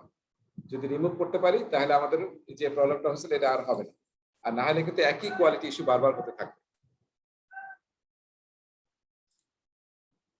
সো এটা হচ্ছে আমাদের ফিশবোন ডায়াগ্রাম। তারপরে স্ক্যাটার ডায়াগ্রাম, এটাও সেম টাইপ, যে আমরা আসলে দেখতে চাচ্ছি যে যে এক্স এবং ওয়াই, এখানে যেমন কোয়ালিটি ক্যারেক্টারিস্টিক এবং হচ্ছে প্রসেস ইনপুট, আমরা দুইটার মধ্যে মিল করে দেখতে যাচ্ছি যে আসলে প্রসেসের কোন একটা ইনপুটের ভুলের কারণে বা কম বেশির কারণে কি কোয়ালিটি ক্রাইটেরিয়া মিট করতে পারছি না আমরা। এই রিলেশনশিপটা যদি এখানে যদি দেখি, এখানে কি দেখেন তো, এখানে রিলেশনশিপটা কিরকম আছে, যে এরকম আছে তাই না। এর মাঝখান দিয়ে একটা লাইন টানি, সেটাকে বলা হয় কি বলা হয়, কারো জানা আছে? এই লাইনটার কিন্তু একটা নাম আছে, এবং এই স্ক্যাটার ডায়াগ্রামটা আরেকটা নাম আছে, স্ট্যাটিস্টিকে বলা হয়, কারো জানা আছে এটা? Regression analysis. হ্যাঁ, এবং এই লাইনটাকে বলা হয় রিগ্রেশন লাইন। এটা দিয়ে কি বোঝাচ্ছে, তার মানে এই যে ইনপুট নিয়ে আমরা ইফেক্টটা দেখার চেষ্টা করতেছি কোয়ালিটি ডিফেক্টের, তার সাথে কিন্তু এর কি রিলেশন আছে। হ্যাঁ, শুরুর দিকে বেশি ছিল তাই না, পরের দিকে কি হয়েছে, কমে গেছে, তার মানে কি নেগেটিভ রিলেশনশিপ আছে।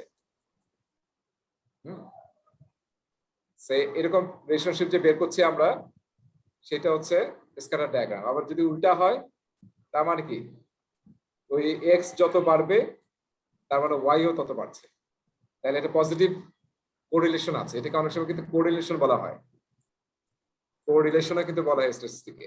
কোরিলেশন হয়তো অনেকে পড়ছেন, যারা স্ট্যাটিস্টিক কিছু পড়ছেন, কোরিলেশনে বলা হয় যে দুইটার ভ্যালুর মধ্যে কোরিলেশন কি। আবার কিন্তু এরকম গ্রাফ পাওয়া যেতে পারে যে এরকম, তার মানে কি কোন একটা সময় এটা বাড়তে থাকে, আবার একটা সময় গিয়ে কমতে থাকে। যেমন কল সেন্টারে যে ফোন আসে, হয়তো দেখা যায় পিক টাইমে এটা বাড়তে থাকে, আবার রাতের বেলা বা ভোরের দিকে এটা কমে যেতে থাকে, আবার উল্টাও কিন্তু হতে পারে। ঠিক আছে, নানান ধরনের হতে পারে, সেটা আসলে আপনি রিলেশনশিপ দেখবেন, দেখে আসলে আপনি বুঝতে পারবেন যে আসলে কোন কারণে এটা হচ্ছে, এটা কি এক্স এর কারণে হচ্ছে, নাকি ওয়াই, নাকি জেড, নাকি অন্য কিছু। এবং তখন ওটা যদি আপনি দূর করে ফেলেন তাহলে সেই প্রবলেমটা হবে না। এরপরটা আমরা দেখবো হচ্ছে কন্ট্রোল চার্ট।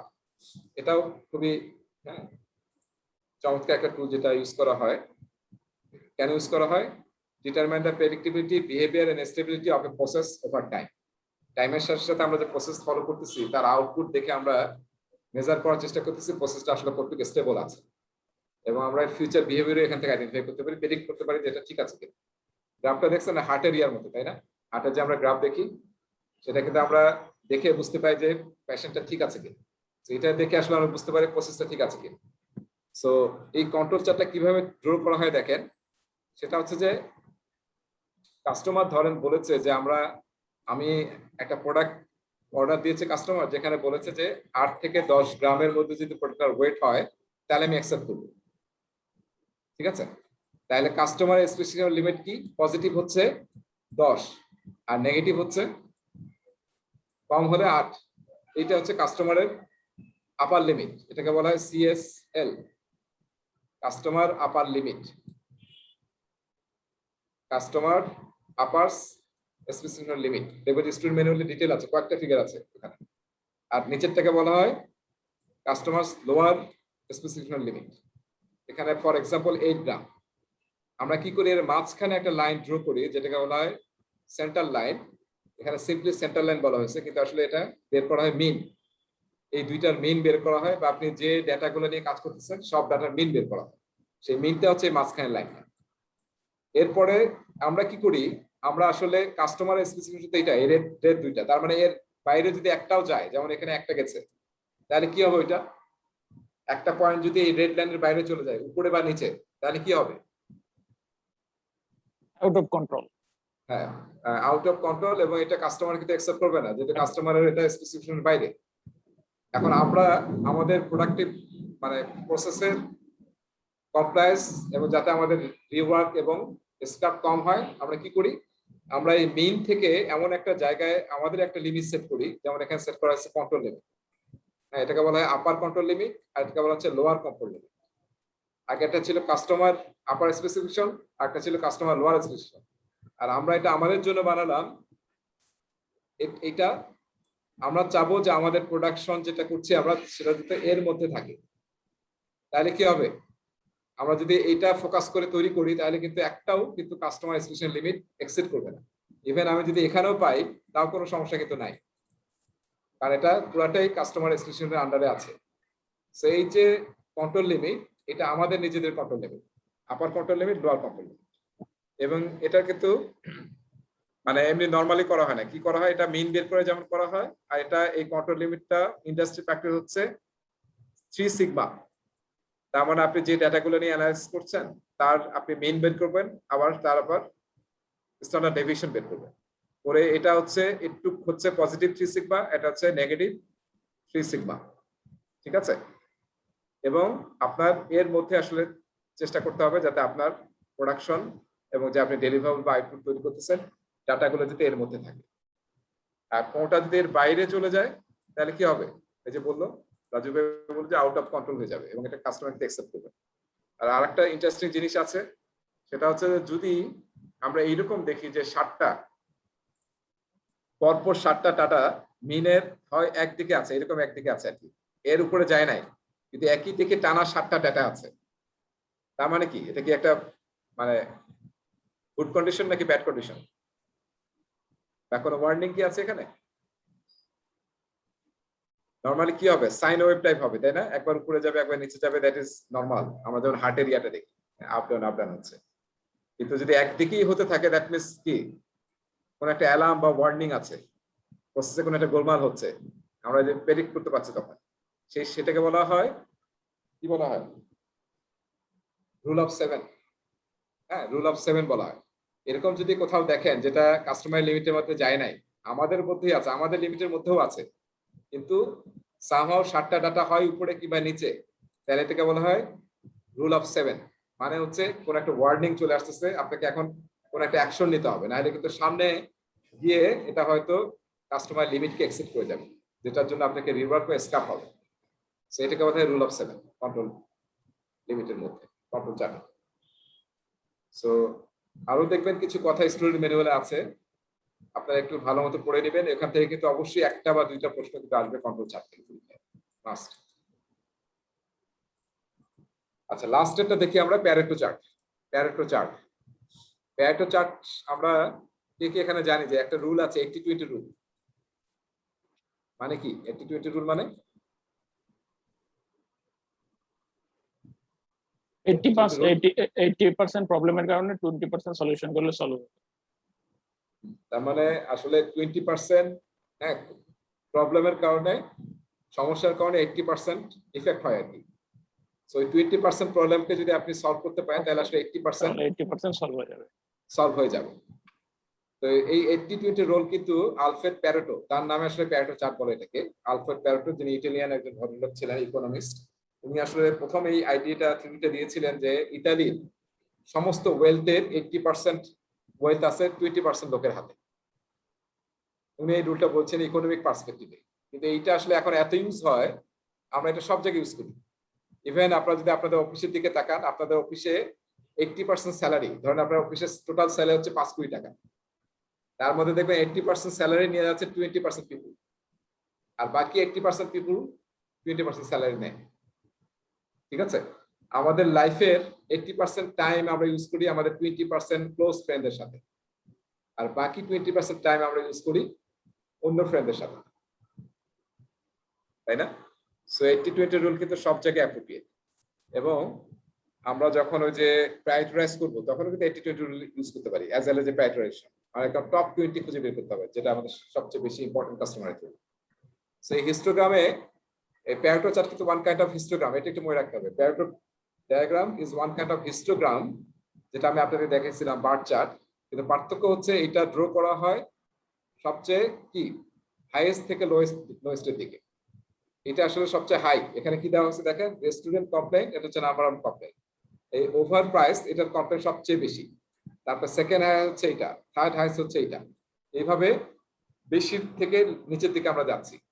এগুলো কি? এগুলো আসলে মেইন কজ যে কারণে কাস্টমার ডিসস্যাটিসফাইড, কাস্টমার কমপ্লেন করছে। সো এটা হচ্ছে নাম্বার অফ কমপ্লেইন্টস, আর ডান দিকে যদি দেখেন এটা হচ্ছে পার্সেন্টেজ দেওয়া আছে, এবং এটা এই যে দাগটা আমরা দেখতে পাচ্ছি cumulative number of complaints, cumulative. ঠিক আছে, তার মানে এখানে কত ছিল 45, তার সাথে আমরা অপশন নেক্সটটা যোগ করছি, পরে আমরা এখানে আরেকটা পয়েন্ট পেয়েছি। হ্যাঁ, এখানে একটা পয়েন্ট পেয়েছি, আবার এখানে একটা পয়েন্ট পেয়েছি, আবার এখান থেকে আবার যোগ করে এখানে একটা পয়েন্ট পেয়েছি। সো খেয়াল করে দেখেন এই পয়েন্টটা যদি আমরা ডান দিকে আসি, কি তার মানে 80%, এই তিনটা মেজর প্রবলেমের কারণে কিন্তু 80% সমস্যা হচ্ছে, 80% কমপ্লেন আসছে। কি কি তিনটা প্রবলেম? ওভার প্রাইস, তারপর হচ্ছে স্মল পোর্শনস, এবং খুবই নয়েজি আমাদের রেস্টুরেন্টটা। সেই তিনটা মেইন কারণে কিন্তু 80% প্রবলেম পাচ্ছি আমরা। তার মানে কি এই তিনটা যদি আমরা রিমুভ করতে পারি তাহলে কি হবে? আমাদের কিন্তু 80% কমপ্লেন দূর হয়ে যাবে। তাহলে আপনি কি আগে এগুলো নিয়ে কাজ করবেন নাকি আগে এই তিনটা নিয়ে কাজ করবেন? বুঝতে পেরেছি? তো এটা আমাদেরকে প্যারাটো চার্ট আমাদেরকে হেল্প করবে আইডেন্টিফাই করার জন্য আসলে কোন 3-4টা আইটেম নিয়ে আমাদের ইমিডিয়েটলি কাজ করা দরকার, যাতে কাস্টমারের স্যাটিসফাই এবং কাস্টমারের কোয়ালিটি ইনশিওর করতে পারে। সেটা হচ্ছে প্যারাটো চার্ট। এখান থেকেও ধরে রাখেন পরীক্ষা একটা বই 2টা প্রশ্ন আসবে। সো ডান আমাদের কন্ট্রোল প্রোডাক্ট কোয়ালিটি, এই সব যা আমরা এতক্ষণ দেখলাম নলেজ ব্লকস আলোচনা, সেটা আসলে এখানে ডিটেল আলোচনা র্যাপ আপ করা হয়েছে। কিভাবে আপনি প্রোডাক্টের কোয়ালিটি এনশিওর করবেন, conduct inspection to detect quality errors during project work, Pareto diagram use করেন যাতে আপনি ফোকাস করতে পারেন আসলে গ্রেটেস্ট প্রবলেম কোনগুলো, কোন কারণে হচ্ছে। কন্ট্রোল চার্ট দিয়ে আপনি আসলে প্রেডিক্ট করতে পারবেন এবং ভেরিয়েবিলিটি চেক করতে পারবেন। এগুলো হচ্ছে tools, techniques. Identify ways to eliminate causes of unscientific results, মানে রুট কজ অ্যানালাইসিস করতে হবে, সেটা আপনি ফিশবর্ন ইউজ করতে পারেন, FMEA ইউজ করতে পারেন। তারপর ফ্লো চার্ট ড্র করতে পারেন, এটাও একটা টুল। ফ্লো চার্ট ড্র করলে আপনার দেখা যায়, ফ্লো চার্ট যদি আমরা ড্র করি তাহলে ইজিলি আইডেন্টিফাই করা যায় যে কোন কোন জায়গায় প্রবলেম হতে পারে। আর তারপর হচ্ছে প্রসেস অ্যাডজাস্টমেন্ট করতে হবে, কারেক্টিভ অথবা প্রিভেন্টিভ অ্যাকশন নিতে হবে। কারেক্টিভ মানে কি? যে আপনি যাতে যেটা প্রবলেম হচ্ছে কারেক্ট করে ফেলবেন। আর প্রিভেন্টিভ মানে নেক্সট যাতে না হয় তার জন্য আপনি এমন স্টেপস দিবেন যাতে পরে একবার হচ্ছে ঠিক আছে, এরপর যাতে না হয়। আর কন্টিনিউয়াসলি আপনাকে মনিটর করতে হবে, মেজার করতে হবে, এবং কোয়ালিটিকে অ্যাডজাস্ট করতে হবে। এবং এর সাথে আরেকটা ইম্পর্টেন্ট কথা হচ্ছে কন্টিনিউয়াসলি ইমপ্রুভ করতে হবে। সেটা এখানে বলা হয় নাই যেহেতু এর জন্য আলাদা একটা টপিক আছে, কিন্তু আপনাকে মনে রাখতে হবে কন্টিনিউয়াসলি ইমপ্রুভমেন্টও করতে হবে। এবং অ্যাজাইল কোথায় এটা করে কন্টিনিউয়াস ইমপ্রুভমেন্ট? কোন ইভেন্টে? রেট্রোস্পেক্টিভ, তাই না? ডেইলি স্প্রিন্ট দিয়ে যেটা। হ্যাঁ, মেইনলি হচ্ছে রেট্রোস্পেক্টিভ, যেটা আমরা সব মানে ইটারেশনের পরে করি। আর প্রোডাক্টস এর জন্য আমরা কি করি? ইটারেশন রিভিউ, সেটা কিন্তু এক ধরনের ইমপ্রুভমেন্ট। হ্যাঁ, প্রোডাক্টের ইমপ্রুভমেন্ট করার জন্য করা হয়। আর ডেইলি স্ক্রাম হচ্ছে প্রতিদিনের মিস অ্যালাইনমেন্ট এবং নিজেদের মধ্যে স্মল কমিটমেন্ট করি আমরা যে আমরা আসলে কি করবো আজকে থেকে। সো সেটাও এক ধরনের ইন্সপেক্ট এন্ড অ্যাডাপ্ট, সেটাও কোয়ালিটির একটা প্রতিদিনের কাজের। অলরাইট, সো কয়টা বাজে? 5:20।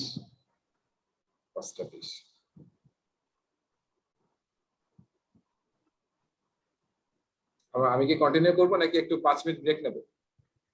6টা পর্যন্ত ক্লাস হলে একটু ব্রেক দরকার।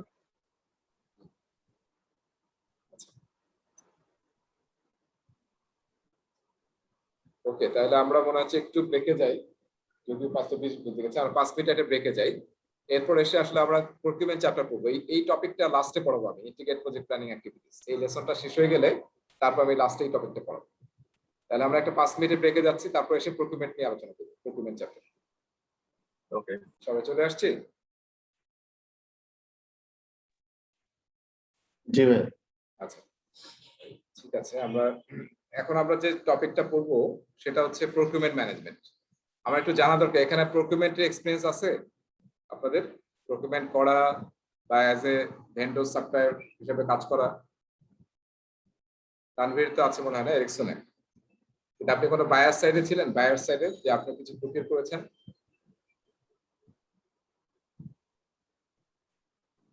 আজাদ বা সাইফুর, আপনাদের এক্সপেরিয়েন্স আছে অ্যাজ এ মানে বায়ার সাইডের প্রকিউরমেন্টে ছিলেন?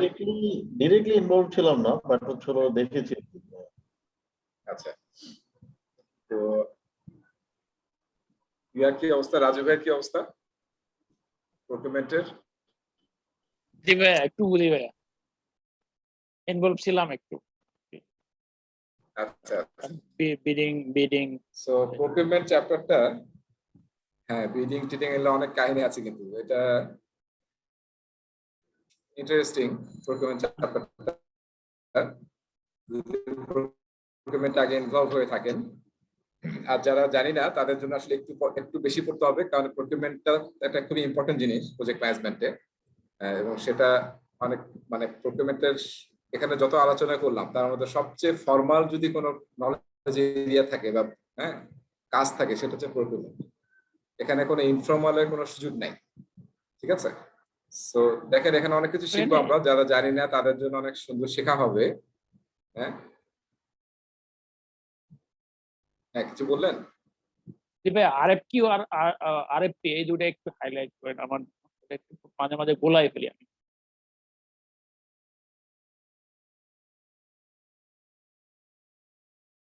হ্যালো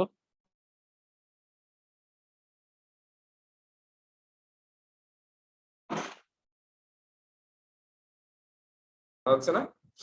জি ভাইয়া, request for quotation, request for proposal এই দুটা মাঝে মাঝে আমার একটু উল্টা পাল্টা হয়ে যায়।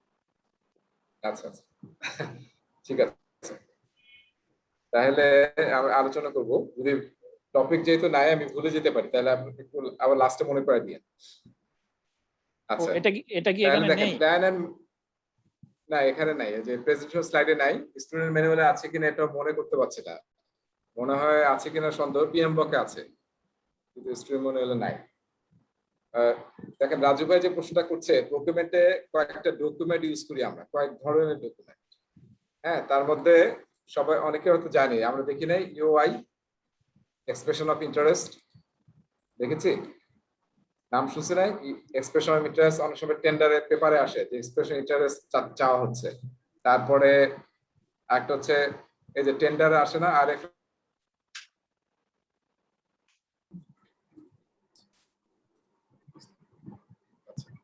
আচ্ছা ঠিক আছে।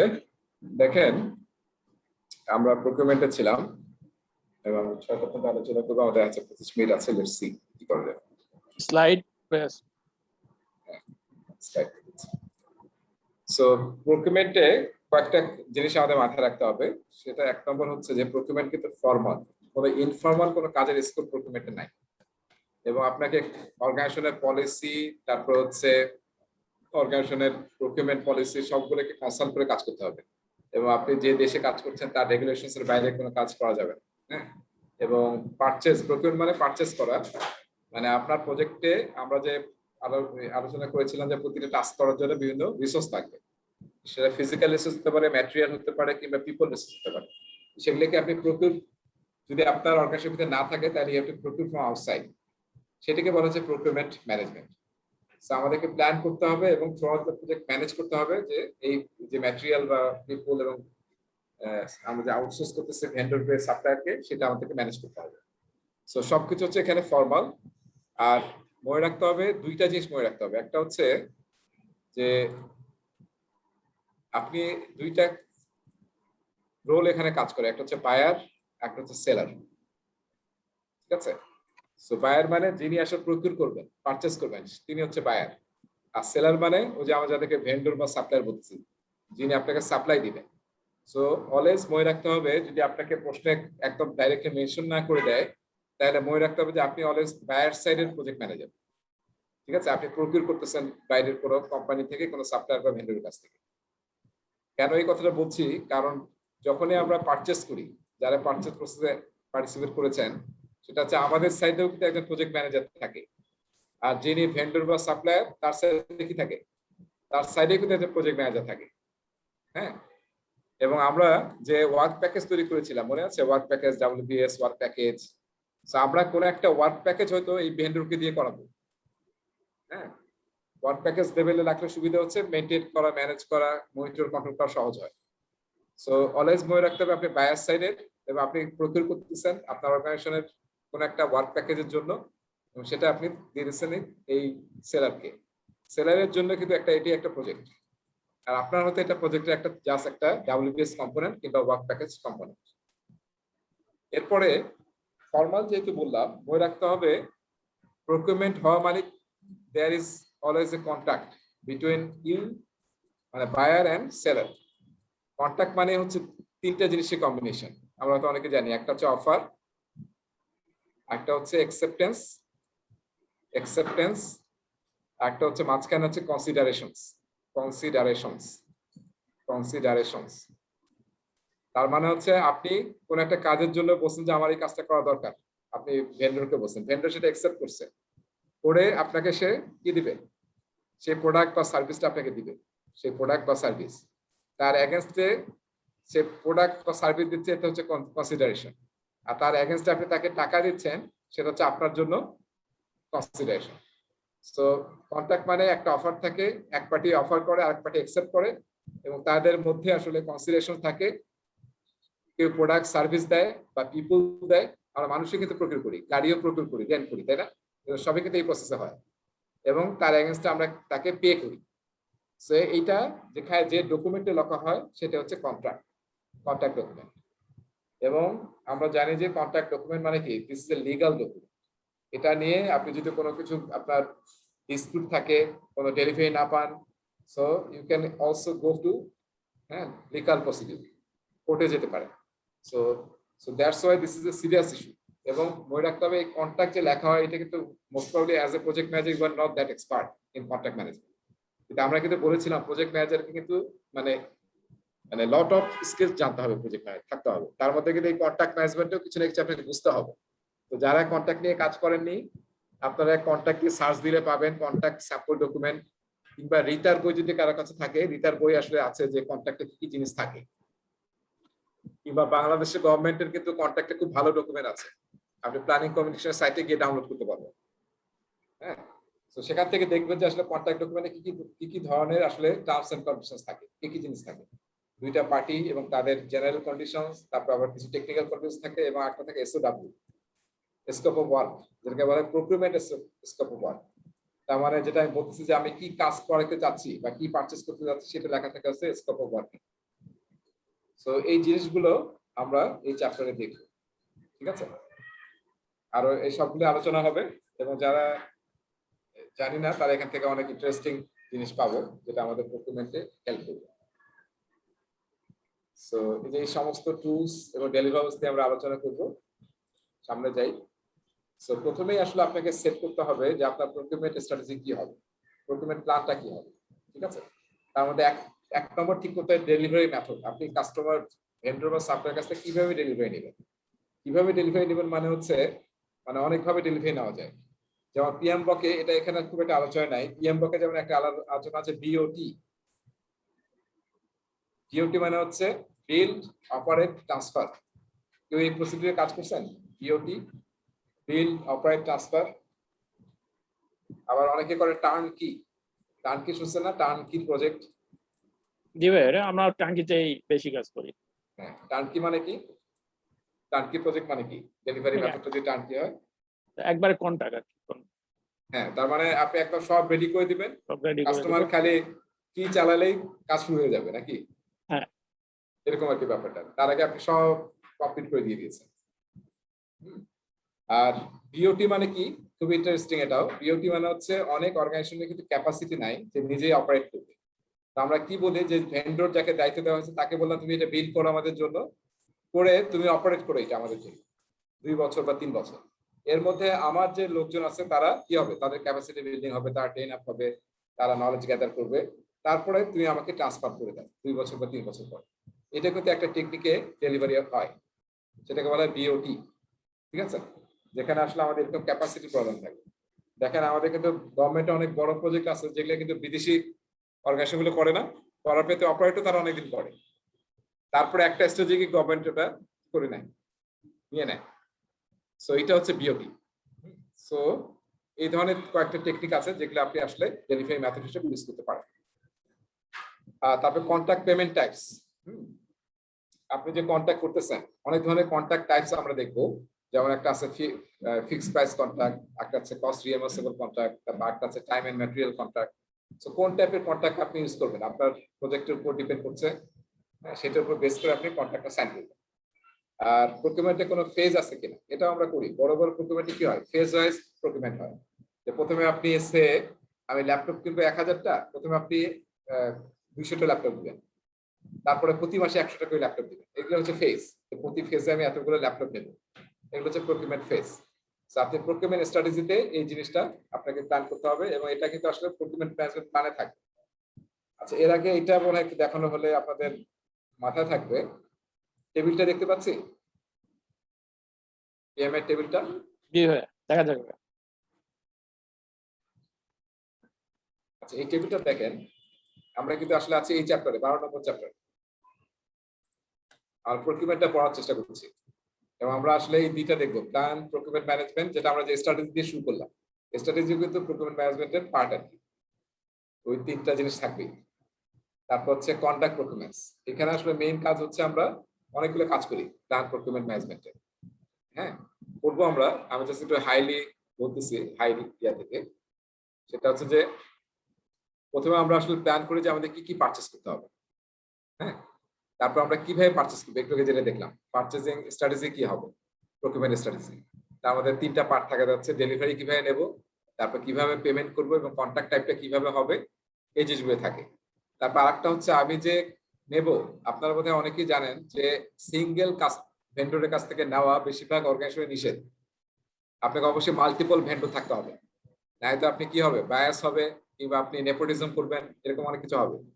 প্রকিউরমেন্ট কিন্তু খুবই ডিফিকাল্ট একটা প্লেস। অনেকে প্রজেক্ট কেন করে জানেন? অনেক দুষ্টু লোকজন আছে প্রজেক্ট করে যাতে হ্যাঁ প্রকিউরমেন্টে সে কিছু টাকা নয়ছয় করতে পারে, নাকি এরকম কিন্তু আছে? Government project. হ্যাঁ, না না, গভর্নমেন্ট না, প্রাইভেট। আপনি ভাবেন না যে গভর্নমেন্ট, প্রাইভেট সেক্টরে ভয়ঙ্কর ভয়ঙ্কর আছে। হ্যাঁ, এগুলো আমারও এক্সপিরিয়েন্স আছে। মানে আমাদের প্রকিউরমেন্টে হেড ছিলেন, হ্যাঁ, প্রকিউরমেন্টের হেড রাত 9টা পর্যন্ত মিটিং করে গেছেন। ঠিক আছে, প্রকিউরমেন্টের হেড পরের দিন সকালে এসে ওনার অফিসে যখন উনি পাঞ্চ করতেছেন কার্ড পাঞ্চ হচ্ছে না। তার মানে ওভারনাইট তার চাকরি নাই, এবং কার্ড তার সব ইয়া হয়ে গেছে, ব্লক হয়ে গেছে। বুঝতে পেরেছেন? সো আচ্ছা, মানে প্রকিউরমেন্ট এরকমই আর কি। এবং দেখছি যে অনেকেই আসলে মানে সে ছোট্ট একটা চাকরি করে, এটা তো দেখছেন সরকারি কাম দেখি মাঝে মাঝে, প্রাইভেট সেক্টরে এরকম আছে অনেক জায়গায়, কিন্তু সে দেখা যায় যে উত্তরায় 2 কোটি 3 কোটি এই 5 কোটি ডিপার্টমেন্ট, টাকার কাজ প্রকিউরমেন্ট করছে। ডিপার্টমেন্টের এরকম দুর্নাম আছে ভাইয়া। হ্যাঁ, এই ডিপার্টমেন্ট নিয়ে অনেকেরই কনফিউশন। এই জন্য খুবই সেন্সিটিভ দেখবেন। হ্যাঁ, খুবই সেন্সিটিভ। এবং আসলে যদি অর্গানাইজেশন ছোট হয়, দেখবেন যে এখানে নিজের লোকজনকে বসায়, যাতে কোনো কিছু ছুটে না যায় বা কোনো কিছু সমস্যা না হয়। আর বড় অর্গানাইজেশন হলে অর্গানাইজেশনে কোনো পলিসি প্রসিডিউর থাক বা না থাক, প্রথম যেটা করে প্রকিউরমেন্ট পলিসি তৈরি করে, যেদিক দিয়ে টাকা চলে যাবে সেটাও একদম মানে সব পলিসি তৈরি করে এবং সেটা ফলো করা হয়।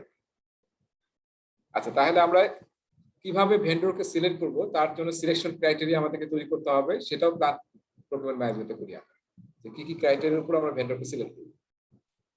ঠিক আছে, এরপরে এবং এসওডব্লিউ এখানে আমরা একটা ফাইনালাইজ করি যে কোন কাজটা কাস্টমারকে দেব, সাপ্লায়ার বা ভেন্ডরকে দেব, সেটা হচ্ছে এসওডব্লিউ। এরপরে কন্ট্রাক্ট প্রকিউরমেন্ট, শব্দ দেখে বুঝতেছি মানে এক্সিকিউশন, মানে আমরা এখন প্রকিউরমেন্টটা স্টার্ট করব। স্টার্টের মধ্যে কয়েকটা কাজ ইনভলভ, যারা করে আসছেন তারা জানেন। একটা হচ্ছে, প্রথম হচ্ছে অ্যাডভার্টাইজমেন্ট। এই যে আপনি এখানে যে ডকুমেন্ট তৈরি করলেন এসওডব্লিউ, সেটা আসলে কয়েকটা ডকুমেন্টে লেখা হয়। যেমন একটা হতে পারে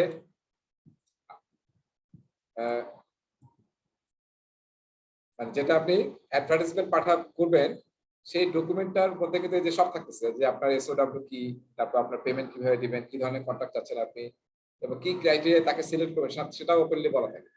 এবং মার্কিং থাকে, যে আপনি টেকনিক্যালি কত মার্কিং দিবেন, ফাইন্যান্সিয়াল কত মার্কিং দিবেন, একটু যারা করেছেন আর তো জানেন। আবার অনেক সময় 1 এনভেলপ দেওয়া হয়, আবার 2 এনভেলপ হয়। মানে আপনি যদি টেকনিক্যালি 5টা করেন, তাহলে আপনার সেকেন্ড এনভেলপ খোলাই হবে না, ক্লোজ। হ্যাঁ, আননেসেসারিতে আমরা টাইম নষ্ট করবো না, কারণ আপনি টেকনিক্যালি আনফিট। সো প্রথমে কি করা হয়, কন্ট্যাক্ট পারপাসে অ্যাডভার্টাইজ করি, আমরা অ্যাডভার্টাইজমেন্ট করি যে আমরা এটা প্রক্রিয়া করতে চাই। তার এগেইনস্টে কি হয়, একটা মিটিং হয়, সেটাকে আমরা বলি বিডিং পারফরম্যান্স বা পিবিট মিটিং, এই ধরনের অনেক নামে পরিচিত এটা। তার মানে তখন আমরা যারা ইন্টারেস্টেড তারা এসে আমাদের সাথে কথা বলে, এবং আমরা তাদেরকে বুঝাই যে আসলে আমরা যে এসওডব্লিউ তে যা বলেছি সেটা তোমরা সবাই বুঝতে পেরেছো কিনা। যদি কোনো কোশ্চেন থাকে, কোনো কনফিউশন থাকে, তাহলে ভেন্ডররা, সাপ্লায়াররা প্রশ্ন করবে বায়ারকে, যাতে তারা সবাই আসলে ইকুয়ালি ইনফর্ম হয় আমরা কি চাচ্ছি এবং তাদের মধ্যে কোনো মানে ইয়া না থাকে, ডাউট না থাকে, ক্লারিফিকেশন যত আছে সেই মিটিং এ হবে। এটা হওয়ার পরে সবাই আসলে প্রপোজাল সাবমিট করে, ঠিক আছে, প্রপোজাল সাবমিট করে। সেই সাবমিটেড প্রপোজালের উপর আমরা কি করি, আমরা আসলে এটাকে এভালুয়েশন করি। কিভাবে এভালুয়েশন করি, এই যে এখানে আমরা যেটা সিলেকশন ক্রাইটেরিয়া সেট করে ফেলেছি, সেই অনুযায়ী আমরা এভালুয়েট করে দেখি যে কে কত মার্কস পাচ্ছে, এবং বলা থাকে যদি টেকনিক্যালি পাস না করলে, মানে আমি একটা এক্সাম্পল দিচ্ছি, যে টেকনিক্যালি পাসটা করে তাহলে আপনি ফাইন্যান্সিয়াল তার ডকুমেন্টই খুলবেন না। তো আপনি প্রথমে টেকনিক্যালি সব তাদেরকে মার্কিং দেন, মার্কিং দিয়ে দেখেন আপনার যে টপ 3টা বা 5টা কারা কারা, এটা মানে আপনার প্রকিউরমেন্ট পলিসির উপর ডিপেন্ড করে, হয়তো আপনি 3টা সিলেক্ট করবেন টপ, কিংবা 5টা, কিংবা একটাই সিলেক্ট করবেন, ঠিক আছে। এরকম আছে, যেমন LCS নামে একটা টেকনিক আছে, হ্যাঁ, লো কস্ট সিলেকশন। তার মানে আপনার সবচেয়ে লো কস্ট যে দিবে তাকে আপনি সিলেক্ট করবেন, বাকিদের কোনো চান্স নাই। আবার একটা আছে গভর্নমেন্ট ইউজ করে QCBS, যেটা আসলে অনেক কম্পিটিটিভ, সেটাতে আসলে আপনার কোয়ালিটি যদি আপনি পাস না করেন, কোয়ালিটি কস্ট বেস সিলেকশন, কোয়ালিটিও দেখা হবে, কস্টও দেখা হবে, তারপরে সিলেক্ট করা হবে। সো আমি একটা জাস্ট জেনারেল প্র্যাকটিস বলছি, তাহলে ধরেন 3টা বা 5টা সিলেক্ট করলাম এভালুয়েট করে, করার পরে কি করি, আমরা তাদের সাথে নেগোশিয়েট করি, টেকনিক্যাল বিষয়ে নেগোশিয়েট করি যে তারা সব টেকনিক্যাল বুঝছে কিনা, আমি যা চাচ্ছি 100% তারা দিবে কিনা।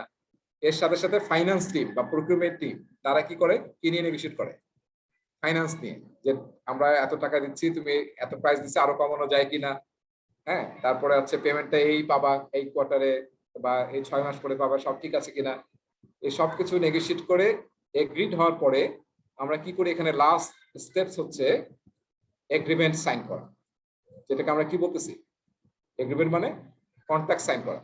কার সাথে কন্ট্রাক্ট করলাম, এই যে বায়ার, আমি হচ্ছে বায়ার, আর সেলারের সাথে আমি কন্ট্রাক্ট সাইন করলাম। এই যে কন্ট্রাক্টটা সাইন হলো, তার মানে অ্যাডভার্টাইজমেন্ট থেকে কন্ট্রাক্ট সাইন, মানে কাজ তাকে দিয়ে দিলাম, এই পর্যন্ত হচ্ছে কন্ট্রাক্ট প্রকিউরমেন্টস এর কাজ। বুঝতে পেরেছি? এরপরে আমরা যখন মনিটরিং কন্ট্রোলে আসলাম, তখন আমরা যে কন্ট্রাক্টটা সাইন হয়ে গেল, তার মানে ওখানে কিন্তু সব লেখা আছে যে ভেন্ডরকে কখন কোন ডেলিভারি দিতে হবে, আমি কখন তাকে পে করব, সে আমাকে কি কি রিপোর্ট দিবে, সব বলা থাকতে হবে। কিন্তু আপনি কোনো রিপোর্ট এখানে বলেন নাই যে আপনাকে বাই উইকলি বা মান্থলি একটা রিপোর্ট দিবেন, পরে চাইলে কিন্তু আর ভেন্ডর দিবে না, কারণ এটা কোথাও বলা নেই। So anything you want from your supplier or vendor, you should or you must write it in the contract. So সেই অনুযায়ী কি করবেন, কন্ট্রাক্টটাকে অ্যাডমিনিস্ট্রেট করবেন, এটা হচ্ছে কন্ট্রোল প্রকিউরমেন্টস। তার মানে কন্ট্রাক্টের সমস্ত টার্মস এন্ড কন্ডিশনস মিলে আপনি সাপ্লায়ারের কাছ থেকে সমস্ত ডেলিভারেবল টাইমলি নেবেন, যেভাবে শিডিউল বলা আছে, এবং আপনি আপনার দায়িত্ব হচ্ছে যে টাইমে টাকা দেওয়ার কথা সেই টাইমে টাকা দিয়ে দিবেন, এবং যখন কন্ট্রাক্টের সব ডেলিভারেবল ক্লোজ হয়ে যাবে, you should close the procurement. বুঝতে পেরেছি? এটা হচ্ছে কন্ট্রাক্ট প্রকিউরমেন্টের কাজ। সো প্রকিউরমেন্টে আমরা এই 3টা অ্যাক্টিভিটি করি, আর লাস্টে একটা কাজ থাকে হচ্ছে ক্লোজ প্রকিউরমেন্ট। সো এটা আসলে এখানে আলাদা একটা প্রসেস ছিল আগের ভার্সন। হ্যাঁ, রাজু ভাই জানি না পড়ছেন কিনা আপনি আগের ভার্সন, PMBOK 5th এডিশন? না ভাইয়া, পড়িনি। আচ্ছা, এখানে একটা প্রসেস ছিল ক্লোজ প্রকিউরমেন্ট। তার মানে আমরা যেহেতু বললাম পুরো প্রকিউরমেন্ট প্রসেসটা হচ্ছে কি একদম ফর্মাল, তার মানে ক্লোজ করার সময় ফর্মালি ক্লোজ করতে হবে। এখানে বিভিন্ন সাইন টাইনিং ব্যাপার আছে, সমস্ত এক্সচেঞ্জ ক্রাইটেরিয়া সাইন হবে, বিভিন্ন ডকুমেন্ট সাইন অফ হয়, এগুলো আসলে অর্গানাইজেশন পলিসি থাকে, এবং কন্ট্রাক্টে বলা থাকে যে কিভাবে কন্ট্রাক্টটা টার্মিনেট হবে, সেই অনুযায়ী একদম কন্ট্রাক্টটা টার্মিনেট করা হয়, এবং অফিসিয়ালি একদম মানে পেমেন্ট ক্লোজ, তারপরে ডেলিভারি ক্লোজ, এবং যদি কন্ট্রাক্টর মেইনটেনেন্স এবং ওয়ারেন্টি থাকে, তাহলে প্রজেক্ট টিম তো জানি আমরা কি হয়, কাজ করার পর কিন্তু প্রজেক্ট টিম নাই, তাহলে এই কন্ট্রাক্টটা কে অ্যাডমিনিস্ট্রেট করবে, মানে এখন মেইনটেনেন্স বা ওয়ারেন্টি এটা হয়তো অপারেশন টিম করবে, কিংবা কন্ট্রাক্ট টিম নামে বা আলাদা টিম থাকে যেটার সাথে লিগ্যাল লোকজন থাকে, তারা এই কন্ট্রাক্টটাকে অ্যাডমিনিস্ট্রেট করবে। আর মাঝে মাঝে হয়তো আপনার কাছে হেল্প যেতে পারে বা ইনপুট নিতে পারে, কিন্তু এখন দায়িত্ব হচ্ছে অপারেশন টিমের, আর যে কন্ট্রাক্ট অ্যাডমিনিস্ট্রেশন বা লিগ্যাল টিম আছে তারা এটাকে মেইনটেইন করবে। ঠিক আছে? তো এইটাকে বলা হয় ক্লোজ প্রকিউরমেন্ট। কিন্তু PMBOK এই এডিশনে ক্লোজ প্রকিউরমেন্ট নাই, সেটা আপনি কখন ক্লোজ করবেন, এখানেই লাস্ট স্টেজে আপনি ক্লোজ করবেন, কিংবা তারপরেও যদি কিছু ওপেন থাকে, এই যে আমি বলেছিলাম যে ক্লোজ প্রজেক্ট অর ফেজে এনিথিং ইজ ওপেন, মানে আপনাকে ওটা ক্লোজ করতে হবে। তো ওখানে যদি কোনো কন্ট্রাক্ট ওপেন থাকে তাহলে আপনাকে ক্লোজ করতে হবে। আচ্ছা, এই হচ্ছে আমাদের ব্যাপার, আর আমাদের কিছু সময় আছে, লেটস সি করতে লাগানো যায়। স্লাইডে ফিরে আসছি, দেখা গেছে স্লাইড। দেখা যাবে। তো হ্যাঁ, আমরা প্রকিউরমেন্ট স্ট্র্যাটেজি দেখলাম, তারপর আমরা ডেলিভারি বলছি যে কিভাবে ডেলিভারি নেওয়া যায় কাস্টমার কাছ থেকে, ভেন্ডরের কাছ থেকে। তো ডেলিভারিতে তো অনেকগুলো ফেজ থাকে, হ্যাঁ, যারা কাজ করছেন জানেন ডেলিভারি অনেকগুলো ফেজ থাকে। এখানে খুব একটা সিম্পল ফেজের কথা বলা হয়েছে, যে কাস্টমার যখন ডেলিভারি দেয় ভেন্ডর অথবা সাপ্লায়ার, তখন কি করে, প্রথমে প্ল্যানিং এবং অ্যানালাইসিস করে। ওই যে SOW যেটা আমরা লিখেছি সেটা তারা অ্যানালাইসিস এবং প্ল্যানিং করে দেখে এবং সমস্ত রিকোয়ারমেন্ট তারা ডকুমেন্টেড করে। মনে আছে আমরা কিন্তু স্কোপ যখন করেছিলাম আমরা বুঝলাম যে আমরা রিকোয়ারমেন্ট কালেক্ট করবো। এখানে যেহেতু সাপ্লায়ার ভেন্ডরের কথা বলতেছি, তাদের দায়িত্ব কি এখন, তারা আমাদের কাছ থেকে সমস্ত রিকোয়ারমেন্ট বুঝে নিবে এবং ডকুমেন্টেড করবে। তারপরে তারা সলিউশনটাকে ডিজাইন করবে, পাশে ব্যাখ্যা দেওয়া আছে। তারপরে সলিউশনটা ইমপ্লিমেন্ট করবে বা ইনস্টল করবে। আমরা তাদেরকে সহ, তারা আগে প্রি টেস্ট করবে, তারপর আমরা টেস্ট করবো। এটাকে অনেক সময় PAT বলা হয়, তাই না, প্রি অ্যাকসেপ্টেন্স টেস্ট। তারপর অনেক জায়গায় বলা হয় UAT। সো আগে PAT হয়, প্রি অ্যাকসেপ্টেন্স টেস্ট, এবং তারপরে আসলে আমরা UAT তে যাই, যেখানে ইউজারকে ইনভলভ করি, মানে ইন্ডাস্ট্রি প্র্যাকটিস বলতেছি। তারপরে কি করা হয়, ট্রেনিং দেওয়া হয়, যাতে আমরা ওটাকে নিজেরা চালাতে পারি, নিজেরাকে অপারেট করতে পারি, এবং ফাইনালি হ্যান্ড ওভার করা হয়, ঠিক আছে, কাস্টমারের কাছে। এবং তারপরে কি হবে, হ্যান্ড ওভারের পরে কন্ট্রাক্ট অনুযায়ী যদি 12 বছর থাকে না এরকম, যে 2 বছরের ওয়ারেন্টি, 2 বছরের সাপোর্ট মেইনটেনেন্স, সেটা এখন চলতে থাকে হ্যান্ড ওভারের পর। যেদিন থেকে হ্যান্ড ওভার হলো বলা থাকে কন্ট্রাক্টে, হয় UOT সাইন আপের দিন থেকে, কিংবা যেদিন থেকে গো লাইফে গেলাম আমরা, তারপর থেকে আমাদের সাপোর্ট এবং মেইনটেনেন্স শুরু হবে, ঠিক আছে। আবার মাঝখানে একটা জিনিস আছে, ওয়ারেন্টি। ওয়ারেন্টি যদি বলা থাকে যে ফ্রি ওয়ারেন্টি দেওয়া হবে 6 মাস বা 1 বছর, সেই সময় আপনাকে যে কোনো এরর, যে কোনো ইস্যুস, সেটা আপনাকে সাপোর্ট দিতে হবে উইদাউট এনি পেমেন্ট। আর তারপরে আসলে দেখা যায় ওয়ারেন্টি পিরিয়ডের পরে আমরা তাদের সাথে আলাদা কন্ট্যাক্ট করি, সেটাকে অনেক সময় কি বলা হয়, AMC বলা হয়। বাংলাদেশে আমরা কি বলি, AMC মানে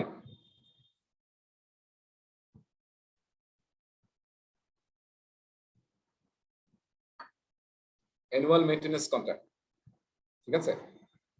প্রতি বছর আমরা তোমাকে সাপোর্ট দেবো, সার্ভিস দেবো, কিন্তু তার এগেইনস্টে আমরা কোয়ার্টারলি বা হাফ ইয়ারলি কিংবা ইয়ারলি আমরা একটা পেমেন্ট নেব। সেটা কখন করা হয়, ওয়ারেন্টি পিরিয়ডের পরে করা হয়। সো জেনারেলি এই স্টেপস গুলো সব প্রজেক্টে দেখা যায়। সো সেটার একটা এক্সাম্পল এখানে দেওয়া হয়েছে ডেলিভারি সলিউশন হিসেবে। স্টেপস গুলো কি হয় আসলে। আচ্ছা, আমরা এখন যে জিনিসটা পড়তেছি এটা হচ্ছে কি পড়তেছি, প্ল্যান প্রকিউরমেন্ট ম্যানেজমেন্ট। এখানে অনেক সময় আমাদেরকে একটা জিনিস করতে হয়, যে আমরা আসলে ডিসাইড করি যে আমরা আসলে জিনিসটা নিজেরা বানাবো নাকি কিনবো। সেটাকে বলা হয় মেক অর বাই অ্যানালাইসিস। এটা কেন বলতেছি, কিছু কিছু অর্গানাইজেশন থাকে, যেমন গুগল চাইলে সব সফটওয়্যার নিজেই বানাতে পারে না, তার যে সফটওয়্যার লাগবে, যেহেতু তার তো মানে হাজার হাজার লোকজনের টিম আছে, তারপর দেখবেন গুগল মাঝে মাঝে অনেক সফটওয়্যার পারচেজ করে কিনে ফেলতেছে, তাই না। কারণ কি, কারণ হয়তো ওরা খুব ভালো করেছে, বেস্ট, তো ওদেরটা নিয়ে নিয়েছে। তো আমরা অনেক সময় এরকম করি যে আমাদের বানানোর ক্ষমতা আছে, সক্ষমতা আছে। এই যে ধরেন টেলিকম, রবি কিংবা গ্রামীণ ফোন, এদের এত এমপ্লয়িজ এবং এত মানে আছে, এরা কি নিজেরাই সব IT কাজ করতে পারে না? তারপরে কি সব আউটসোর্স করে, তাই না। কেন আউটসোর্স করে, কারণ আমরা ফোকাস করতে চাই আমাদের নিজেদের বিজনেসে। আমরা আননেসেসারি ওটা বানাতে গেলে আমাদের ফোকাসটা ওইদিকে সরে যাবে। আমাদের ফোকাস হচ্ছে telecom business, not creating any মানে IT প্রোডাক্ট অর সার্ভিস। সেটা তো অন্যরা আছে যারা এক্সপার্ট ওটাতে। সো যদি আপনার ক্ষেত্রে এরকম একটা ঘটনা ঘটে যে আপনি বানাতেও পারেন, কিনতেও পারেন, তাহলে তখন আমরা আসলে মেক অর বাই অ্যানালাইসিস করি। মানে বানালে কত খরচ হবে এবং কি পরিমাণ পেইন বা গেইন আছে, আর যদি বাই করি বাইরে থেকে, তাহলে আমাদের কি কি লাভ আছে। তো সেটা কম্পেয়ার করে আসলে ম্যানেজমেন্ট ডিসিশন নেয়, আমরা বাই করবো না মেক করবো, এবং সেটাকে বলা হয় ডিসিশনস। আমরা এই যে অ্যানালাইসিস করার পর যে ডিসিশনটা নিলাম, সেটাকে বলা হয় মেক অর বাই ডিসিশন, এবং সেই ডিসিশনটা অনুযায়ী আমরা প্রকিউরমেন্টটা করব। যদি বাই করি তাহলে বাই করব, যদি মেক করি মেক করি। এখানে শুধু মেক অর বাই ইউজ হয় না ইন্ডাস্ট্রিতে, আমরা অনেক সময় ইউজ করি buy or rent, buy or rent, অথবা অনেক সময় বলি বাই অর লিজ। যেমন এখন প্রায় সব প্রাইভেট অর্গানাইজেশন, কেউ আর গাড়ি, হ্যাঁ, আমরা মানে আমি দেখেছিলাম রবিতে একটা আলাদা ডিপার্টমেন্ট ছিল যেটা বলে ফ্লিট ম্যানেজমেন্ট ডিপার্টমেন্ট, যাদের কাজ ছিল রবিতে মানে প্রায় কয়েকশো গাড়ি ছিল। একটা হচ্ছে বিভিন্ন সাপোর্টের, আবার বিভিন্ন সিনিয়র অফিসারদের, সেই গাড়িগুলো সব মেনটেন করতে একটা ডিপার্টমেন্ট। এখন এটা কিন্তু কি হলো, বিশাল কস্টলি, এবং ড্রাইভার ম্যানেজ করা আমার মনে হচ্ছে ক্রিটিক্যাল কোনো কাজ নেই বাংলাদেশে, নাকি তার এক্সপিরিয়েন্স আছে ড্রাইভার ম্যানেজ করা?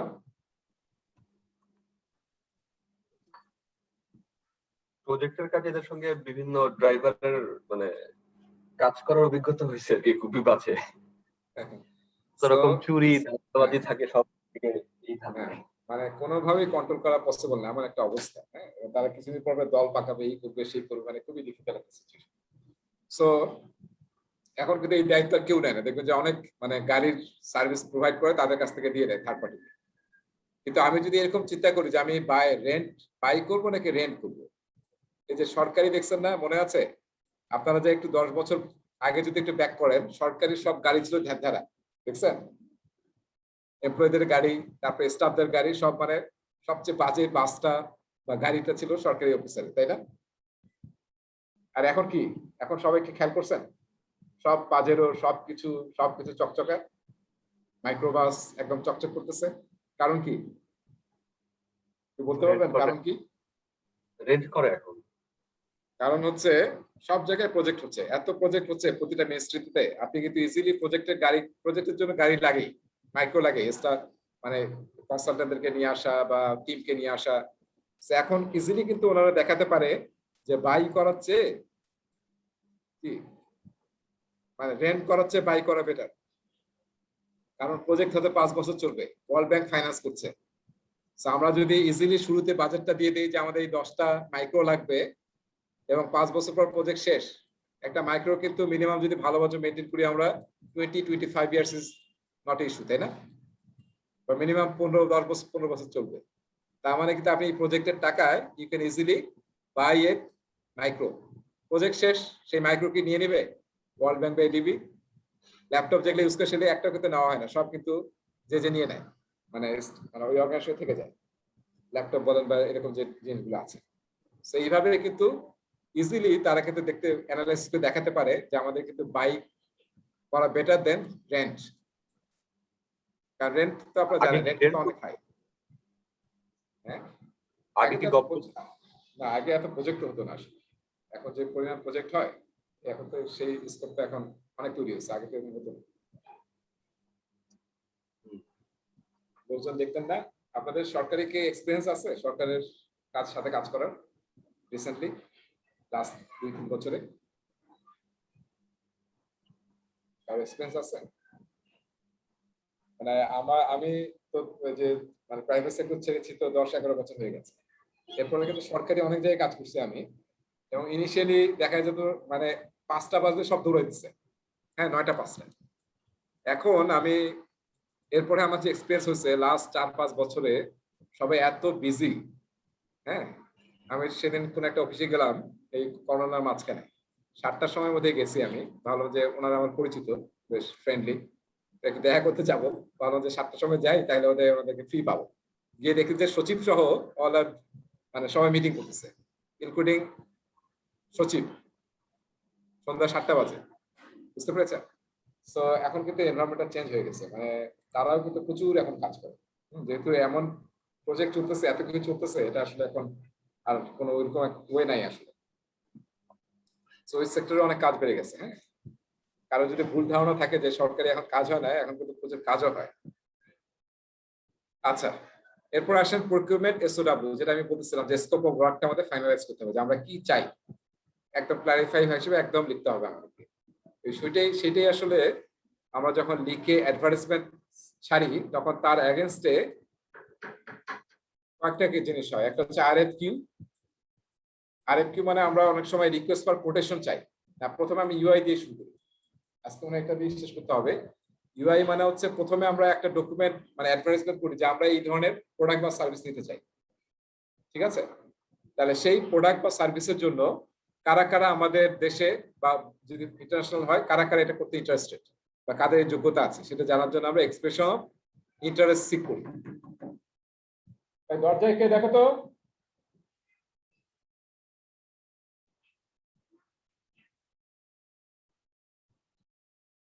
সরি, আমি একদম গেস্ট রুমে বলছি তো সাউন্ড দিয়ে আসতেছে। আচ্ছা দেখেন আমি কি বলতেছিলাম, এক্সপ্রেশন অফ ইন্টারেস্ট, তার মানে আমরা জানতে চাই যে কারা কারা ইন্টারেস্টেড আছে। আর অনেক সময় এটাকে আরএফআই ও বলি, রিকোয়েস্ট ফর ইনফরমেশন, যে আমরা জানতে চাই কারা কারা এই ধরনের কাজ করে, তোমরা কারা কারা ইন্টারেস্টে আমাদেরকে ইনফরমেশন দাও। তো ওখান থেকে আসলে আমরা পরে সিলেক্ট করি যে কাদেরকে আমরা ভেন্ডর হিসাবে আছে জানতে পারি আমরা, এবং তাদেরকে তখন আমরা যে অ্যাডভার্টাইজমেন্টটা তাদেরকে কল করি। সো তখন আসলে আমরা দুই টাইপের ডকুমেন্ট ইউজ করি, একটা হচ্ছে আরএফকিউ। আরএফকিউ মানে হচ্ছে রিকোয়েস্ট ফর, রাজু ভাই আছেন না চলে গেছেন? Request for quotation. আর একটা হচ্ছে আরএফপি, রিকোয়েস্ট ফর প্রপোজাল। দুইটার আসলে একটু পার্থক্য আছে। হ্যাঁ, request for E O I তে কি বললেন আরেকবার একটু বললে হয়তো। Expression of interest. Okay, thank you. আচ্ছা, আরএফপি এবং আরএফকিউ। আরএফকিউ মানে হচ্ছে রিকোয়েস্ট ফর কোটেশন। সেই সব জায়গায় আমরা রিকোয়েস্ট ফর কোটেশন ইউজ করি যেসব জায়গায় আসলে স্পেসিফিকেশন ওপেন। ওপেন মানে কি, ধরেন আপনি 50টা ল্যাপটপ কিনবেন, এটা স্পেসিফিকেশন কি আমি বের করতে পারবো না যে আমার এত র্যাম দরকার, এত হার্ড ডিস্ক দরকার, এত মানে প্রসেসর পাওয়ার এত থাকবে, এত বছরের ওয়ারেন্টি। এগুলো কিন্তু আপনি ইন্টারনেটে ঘাটাঘাটি করে পেয়ে যাবেন, যে এই যে ডেল বা এইচপি কিংবা ম্যাক, আপনি কিন্তু অ্যানালাইসিস করে পেয়ে যাবেন যে আপনার আসলে এই ধরনের স্পেসিফিকেশন লাগবে, যেটা কোনো ভেরিয়েন্স নাই, এটা গ্লোবালি সেম। এটা তো আপনি ইচ্ছা করলে স্পেসিফিকেশন বানাতে পারবেন না। তো সেই স্পেসিফিকেশন ইজ ওকে, একদম ফিক্স। এখন আপনি শুধু জানতে চান কোটেশনটা কি, এই যে আমি এই টাইপের এই স্পেসিফিকেশন থাকবে এবং আপনি 50টা ল্যাপটপ কিনবেন, তাহলে মার্কেটে আপনি কি চাবেন? কোটেশন দরকার আপনার, কারণ এটা তো যা চাইছেন এর বাইরে একটাও যদি কম হয় আপনি নেবেন না। So that is fixed. তখন আপনার সবাই কি করবে, ওই সেম স্পেসিফিকেশন মিট করে আপনাকে কোটেশন দিবে। কেউ বলবে যে আমি পার ল্যাপটপ 50,000 টাকা, আরেকজন হয়তো বলবে 45,000, কিন্তু আপনার স্পেসিফিকেশন ইজ ফিক্সড। এখানে যদি কেউ বলে যে আমি র্যাম দেবো মানে 16 জায়গায় 8, তাই তো সে অলরেডি বাদ, কারণ আমি এটা বলে দিচ্ছি দিস ইজ ফিক্সড। তো সেসব জায়গায় নরমালি আমরা আরএফকিউ ইউজ করি। বুঝতে পেরেছি? হ্যাঁ, আর আরএফপি কোথায় ইউজ করি? যেখানে আসলে আমরা জানি না যে কোন সলিউশনটা আমাদের জন্য বেস্ট। মার্কেটে অনেক নানান ধরনের সলিউশন আছে, আমরা আসলে বেস্টটা খোঁজার চেষ্টা করতেছি। তখন আমরা যে আরএফপি দিই, রিকোয়েস্ট ফর প্রপোজাল। তার মানে ধরেন একটা ইআরপি সিস্টেম কিনবেন, তাহলে বলেন ইআরপি সিস্টেম কি কোনো আছে ফিক্সড? আমরা জানি এসএপি আছে, ওরাকল আছে, এরকম আরো কিন্তু একদম লিডিং কয়েকটা মানে কম্পিটিটিভ ইআরপি সিস্টেম আছে। এখন আপনি কি চেষ্টা করবেন? আপনি চাবেন যে আমার হচ্ছে এই কাজ, এই প্রসেস আছে, আমার অ্যাকাউন্টিং লাগবে, আমার এইচআর লাগবে, আমার ফাইন্যান্স লাগবে, আমার মার্কেটিং সেলস লাগবে, এই মডিউল থাকবে, তোমরা আমাকে প্রপোজ করো। তখন কি হবে দেখবেন, এসএপি হয়তো 1000 পৃষ্ঠা ডকুমেন্ট পাঠিয়েছে, 1000 মানে 10,000 টাইপের ফিচার, আর ওরাকল পাঠিয়েছে আবার 2000 পেজের ডকুমেন্ট, সেখানে দেখবেন যে হয়তো 20,000 ফিচার। তো এখন আপনি বাছাই করবেন যে আসলে কোনটা আপনার সাথে বেস্ট সুট হবে। ঠিক আছে? তখন আসলে আমরা আরএফপি ইউজ করি। আরএফপি আসলে অনেক ইউজ হয়, কারণ আপনি বের করার চেষ্টা করতেছেন যে কোন সলিউশনটা, কার সলিউশনটা আমার জন্য সবচেয়ে বেস্ট। তখন আমরা আরএফকিউ না করে আরএফপি করি, যেখানে এরকম নানান ধরনের অপশনস আপনার জন্য অ্যাভেলেবল। বুঝতে পারছেন না রাজু ভাই? বেস্ট কোয়ালিটি লো প্রাইস, এটা হলো আরএফপি। তো এরকম হ্যাঁ, লো প্রাইস তো সবারই পাঠায়, লো প্রাইসে কোনো কথাই নাই আর কি। লো প্রাইস তো সবাই, লো প্রাইস সবার ধান্দা কি, ধান্দা না তো, সবার লক্ষ্যই হচ্ছে লো প্রাইসে হাই কোয়ালিটি জিনিস কেনা। কিন্তু আমরা একটা জিনিস মাথায় রাখতে হবে, এটা বলে আজকে শেষ করি, সেটা হচ্ছে যে যখনই কোনো প্রকিউরমেন্ট করবেন, তার মানে কি, আমি একটু আগে বললাম প্রকিউরমেন্ট হচ্ছে নেগোসিয়েশন করা, তাই না? টাকা পয়সা নিয়ে, তারপরে কে কি দিচ্ছে এসব নিয়ে নেগোশিয়েট করা। এখন একটা জিনিস মনে রাখবেন, আমাদের যারা আপনারা প্রকিউরমেন্ট টিমের সাথে কাজ করছেন, লজিস্টিক টিমের সাথে, তারা কিন্তু হাইলি স্কিল নেগোশিয়েটর। কাজ করছেন কেউ? উইন উইন সিচুয়েশনে। হ্যাঁ, তারা সবসময় কি করে, উইন লস সিচুয়েশন চিন্তা করে, যে আমরা জিতে যাব আর ভেন্ডরকে কেমনে চাপায় চুপায় তাদেরকে লস করাইতে পারে। মনে রাখতে হবে এটা কিন্তু কখনো এক্সপেক্টেড না, কারণ কেউ, সে আপনার পার্টনার, তাকে যদি আপনি লুজার বানান কোন একটা কন্ট্রাক্টে, কোন একটা এগ্রিমেন্টে, তার ডেলিভারি কিন্তু পুয়ার হবে। সেই জন্য সবসময় বলা হয় যে আমরা যাতে সবার দিকটাই দেখি। হ্যাঁ, খুবই পুশ করে টাকা খুব কমাই দিলাম, হ্যাঁ, দেখা গেল যে আসলে তার ডেলিভারি কিন্তু খারাপ হবে। তো সবার যাতে স্বার্থ রক্ষা হয় সেটা আপনাকে ম্যানেজ করে আসলে নেগোশিয়েট করতে হবে, এগ্রিমেন্ট করতে হবে। বুঝতে পেরেছি? জি ভাইয়া। তো ঠিক আছে, তাহলে আমরা আজকে এই পর্যন্ত শেষ করি। নেক্সট ক্লাসে ইনশাআল্লাহ আমরা ডকুমেন্ট এবং বাকি 3টা টপিক, আরো 2টা টপিক আছে ছোট, ওই দুটো এখানে শেষ হয়ে যাবে। ঠিক আছে তাহলে, হ্যাঁ, সবাইকে থ্যাংক ইউ।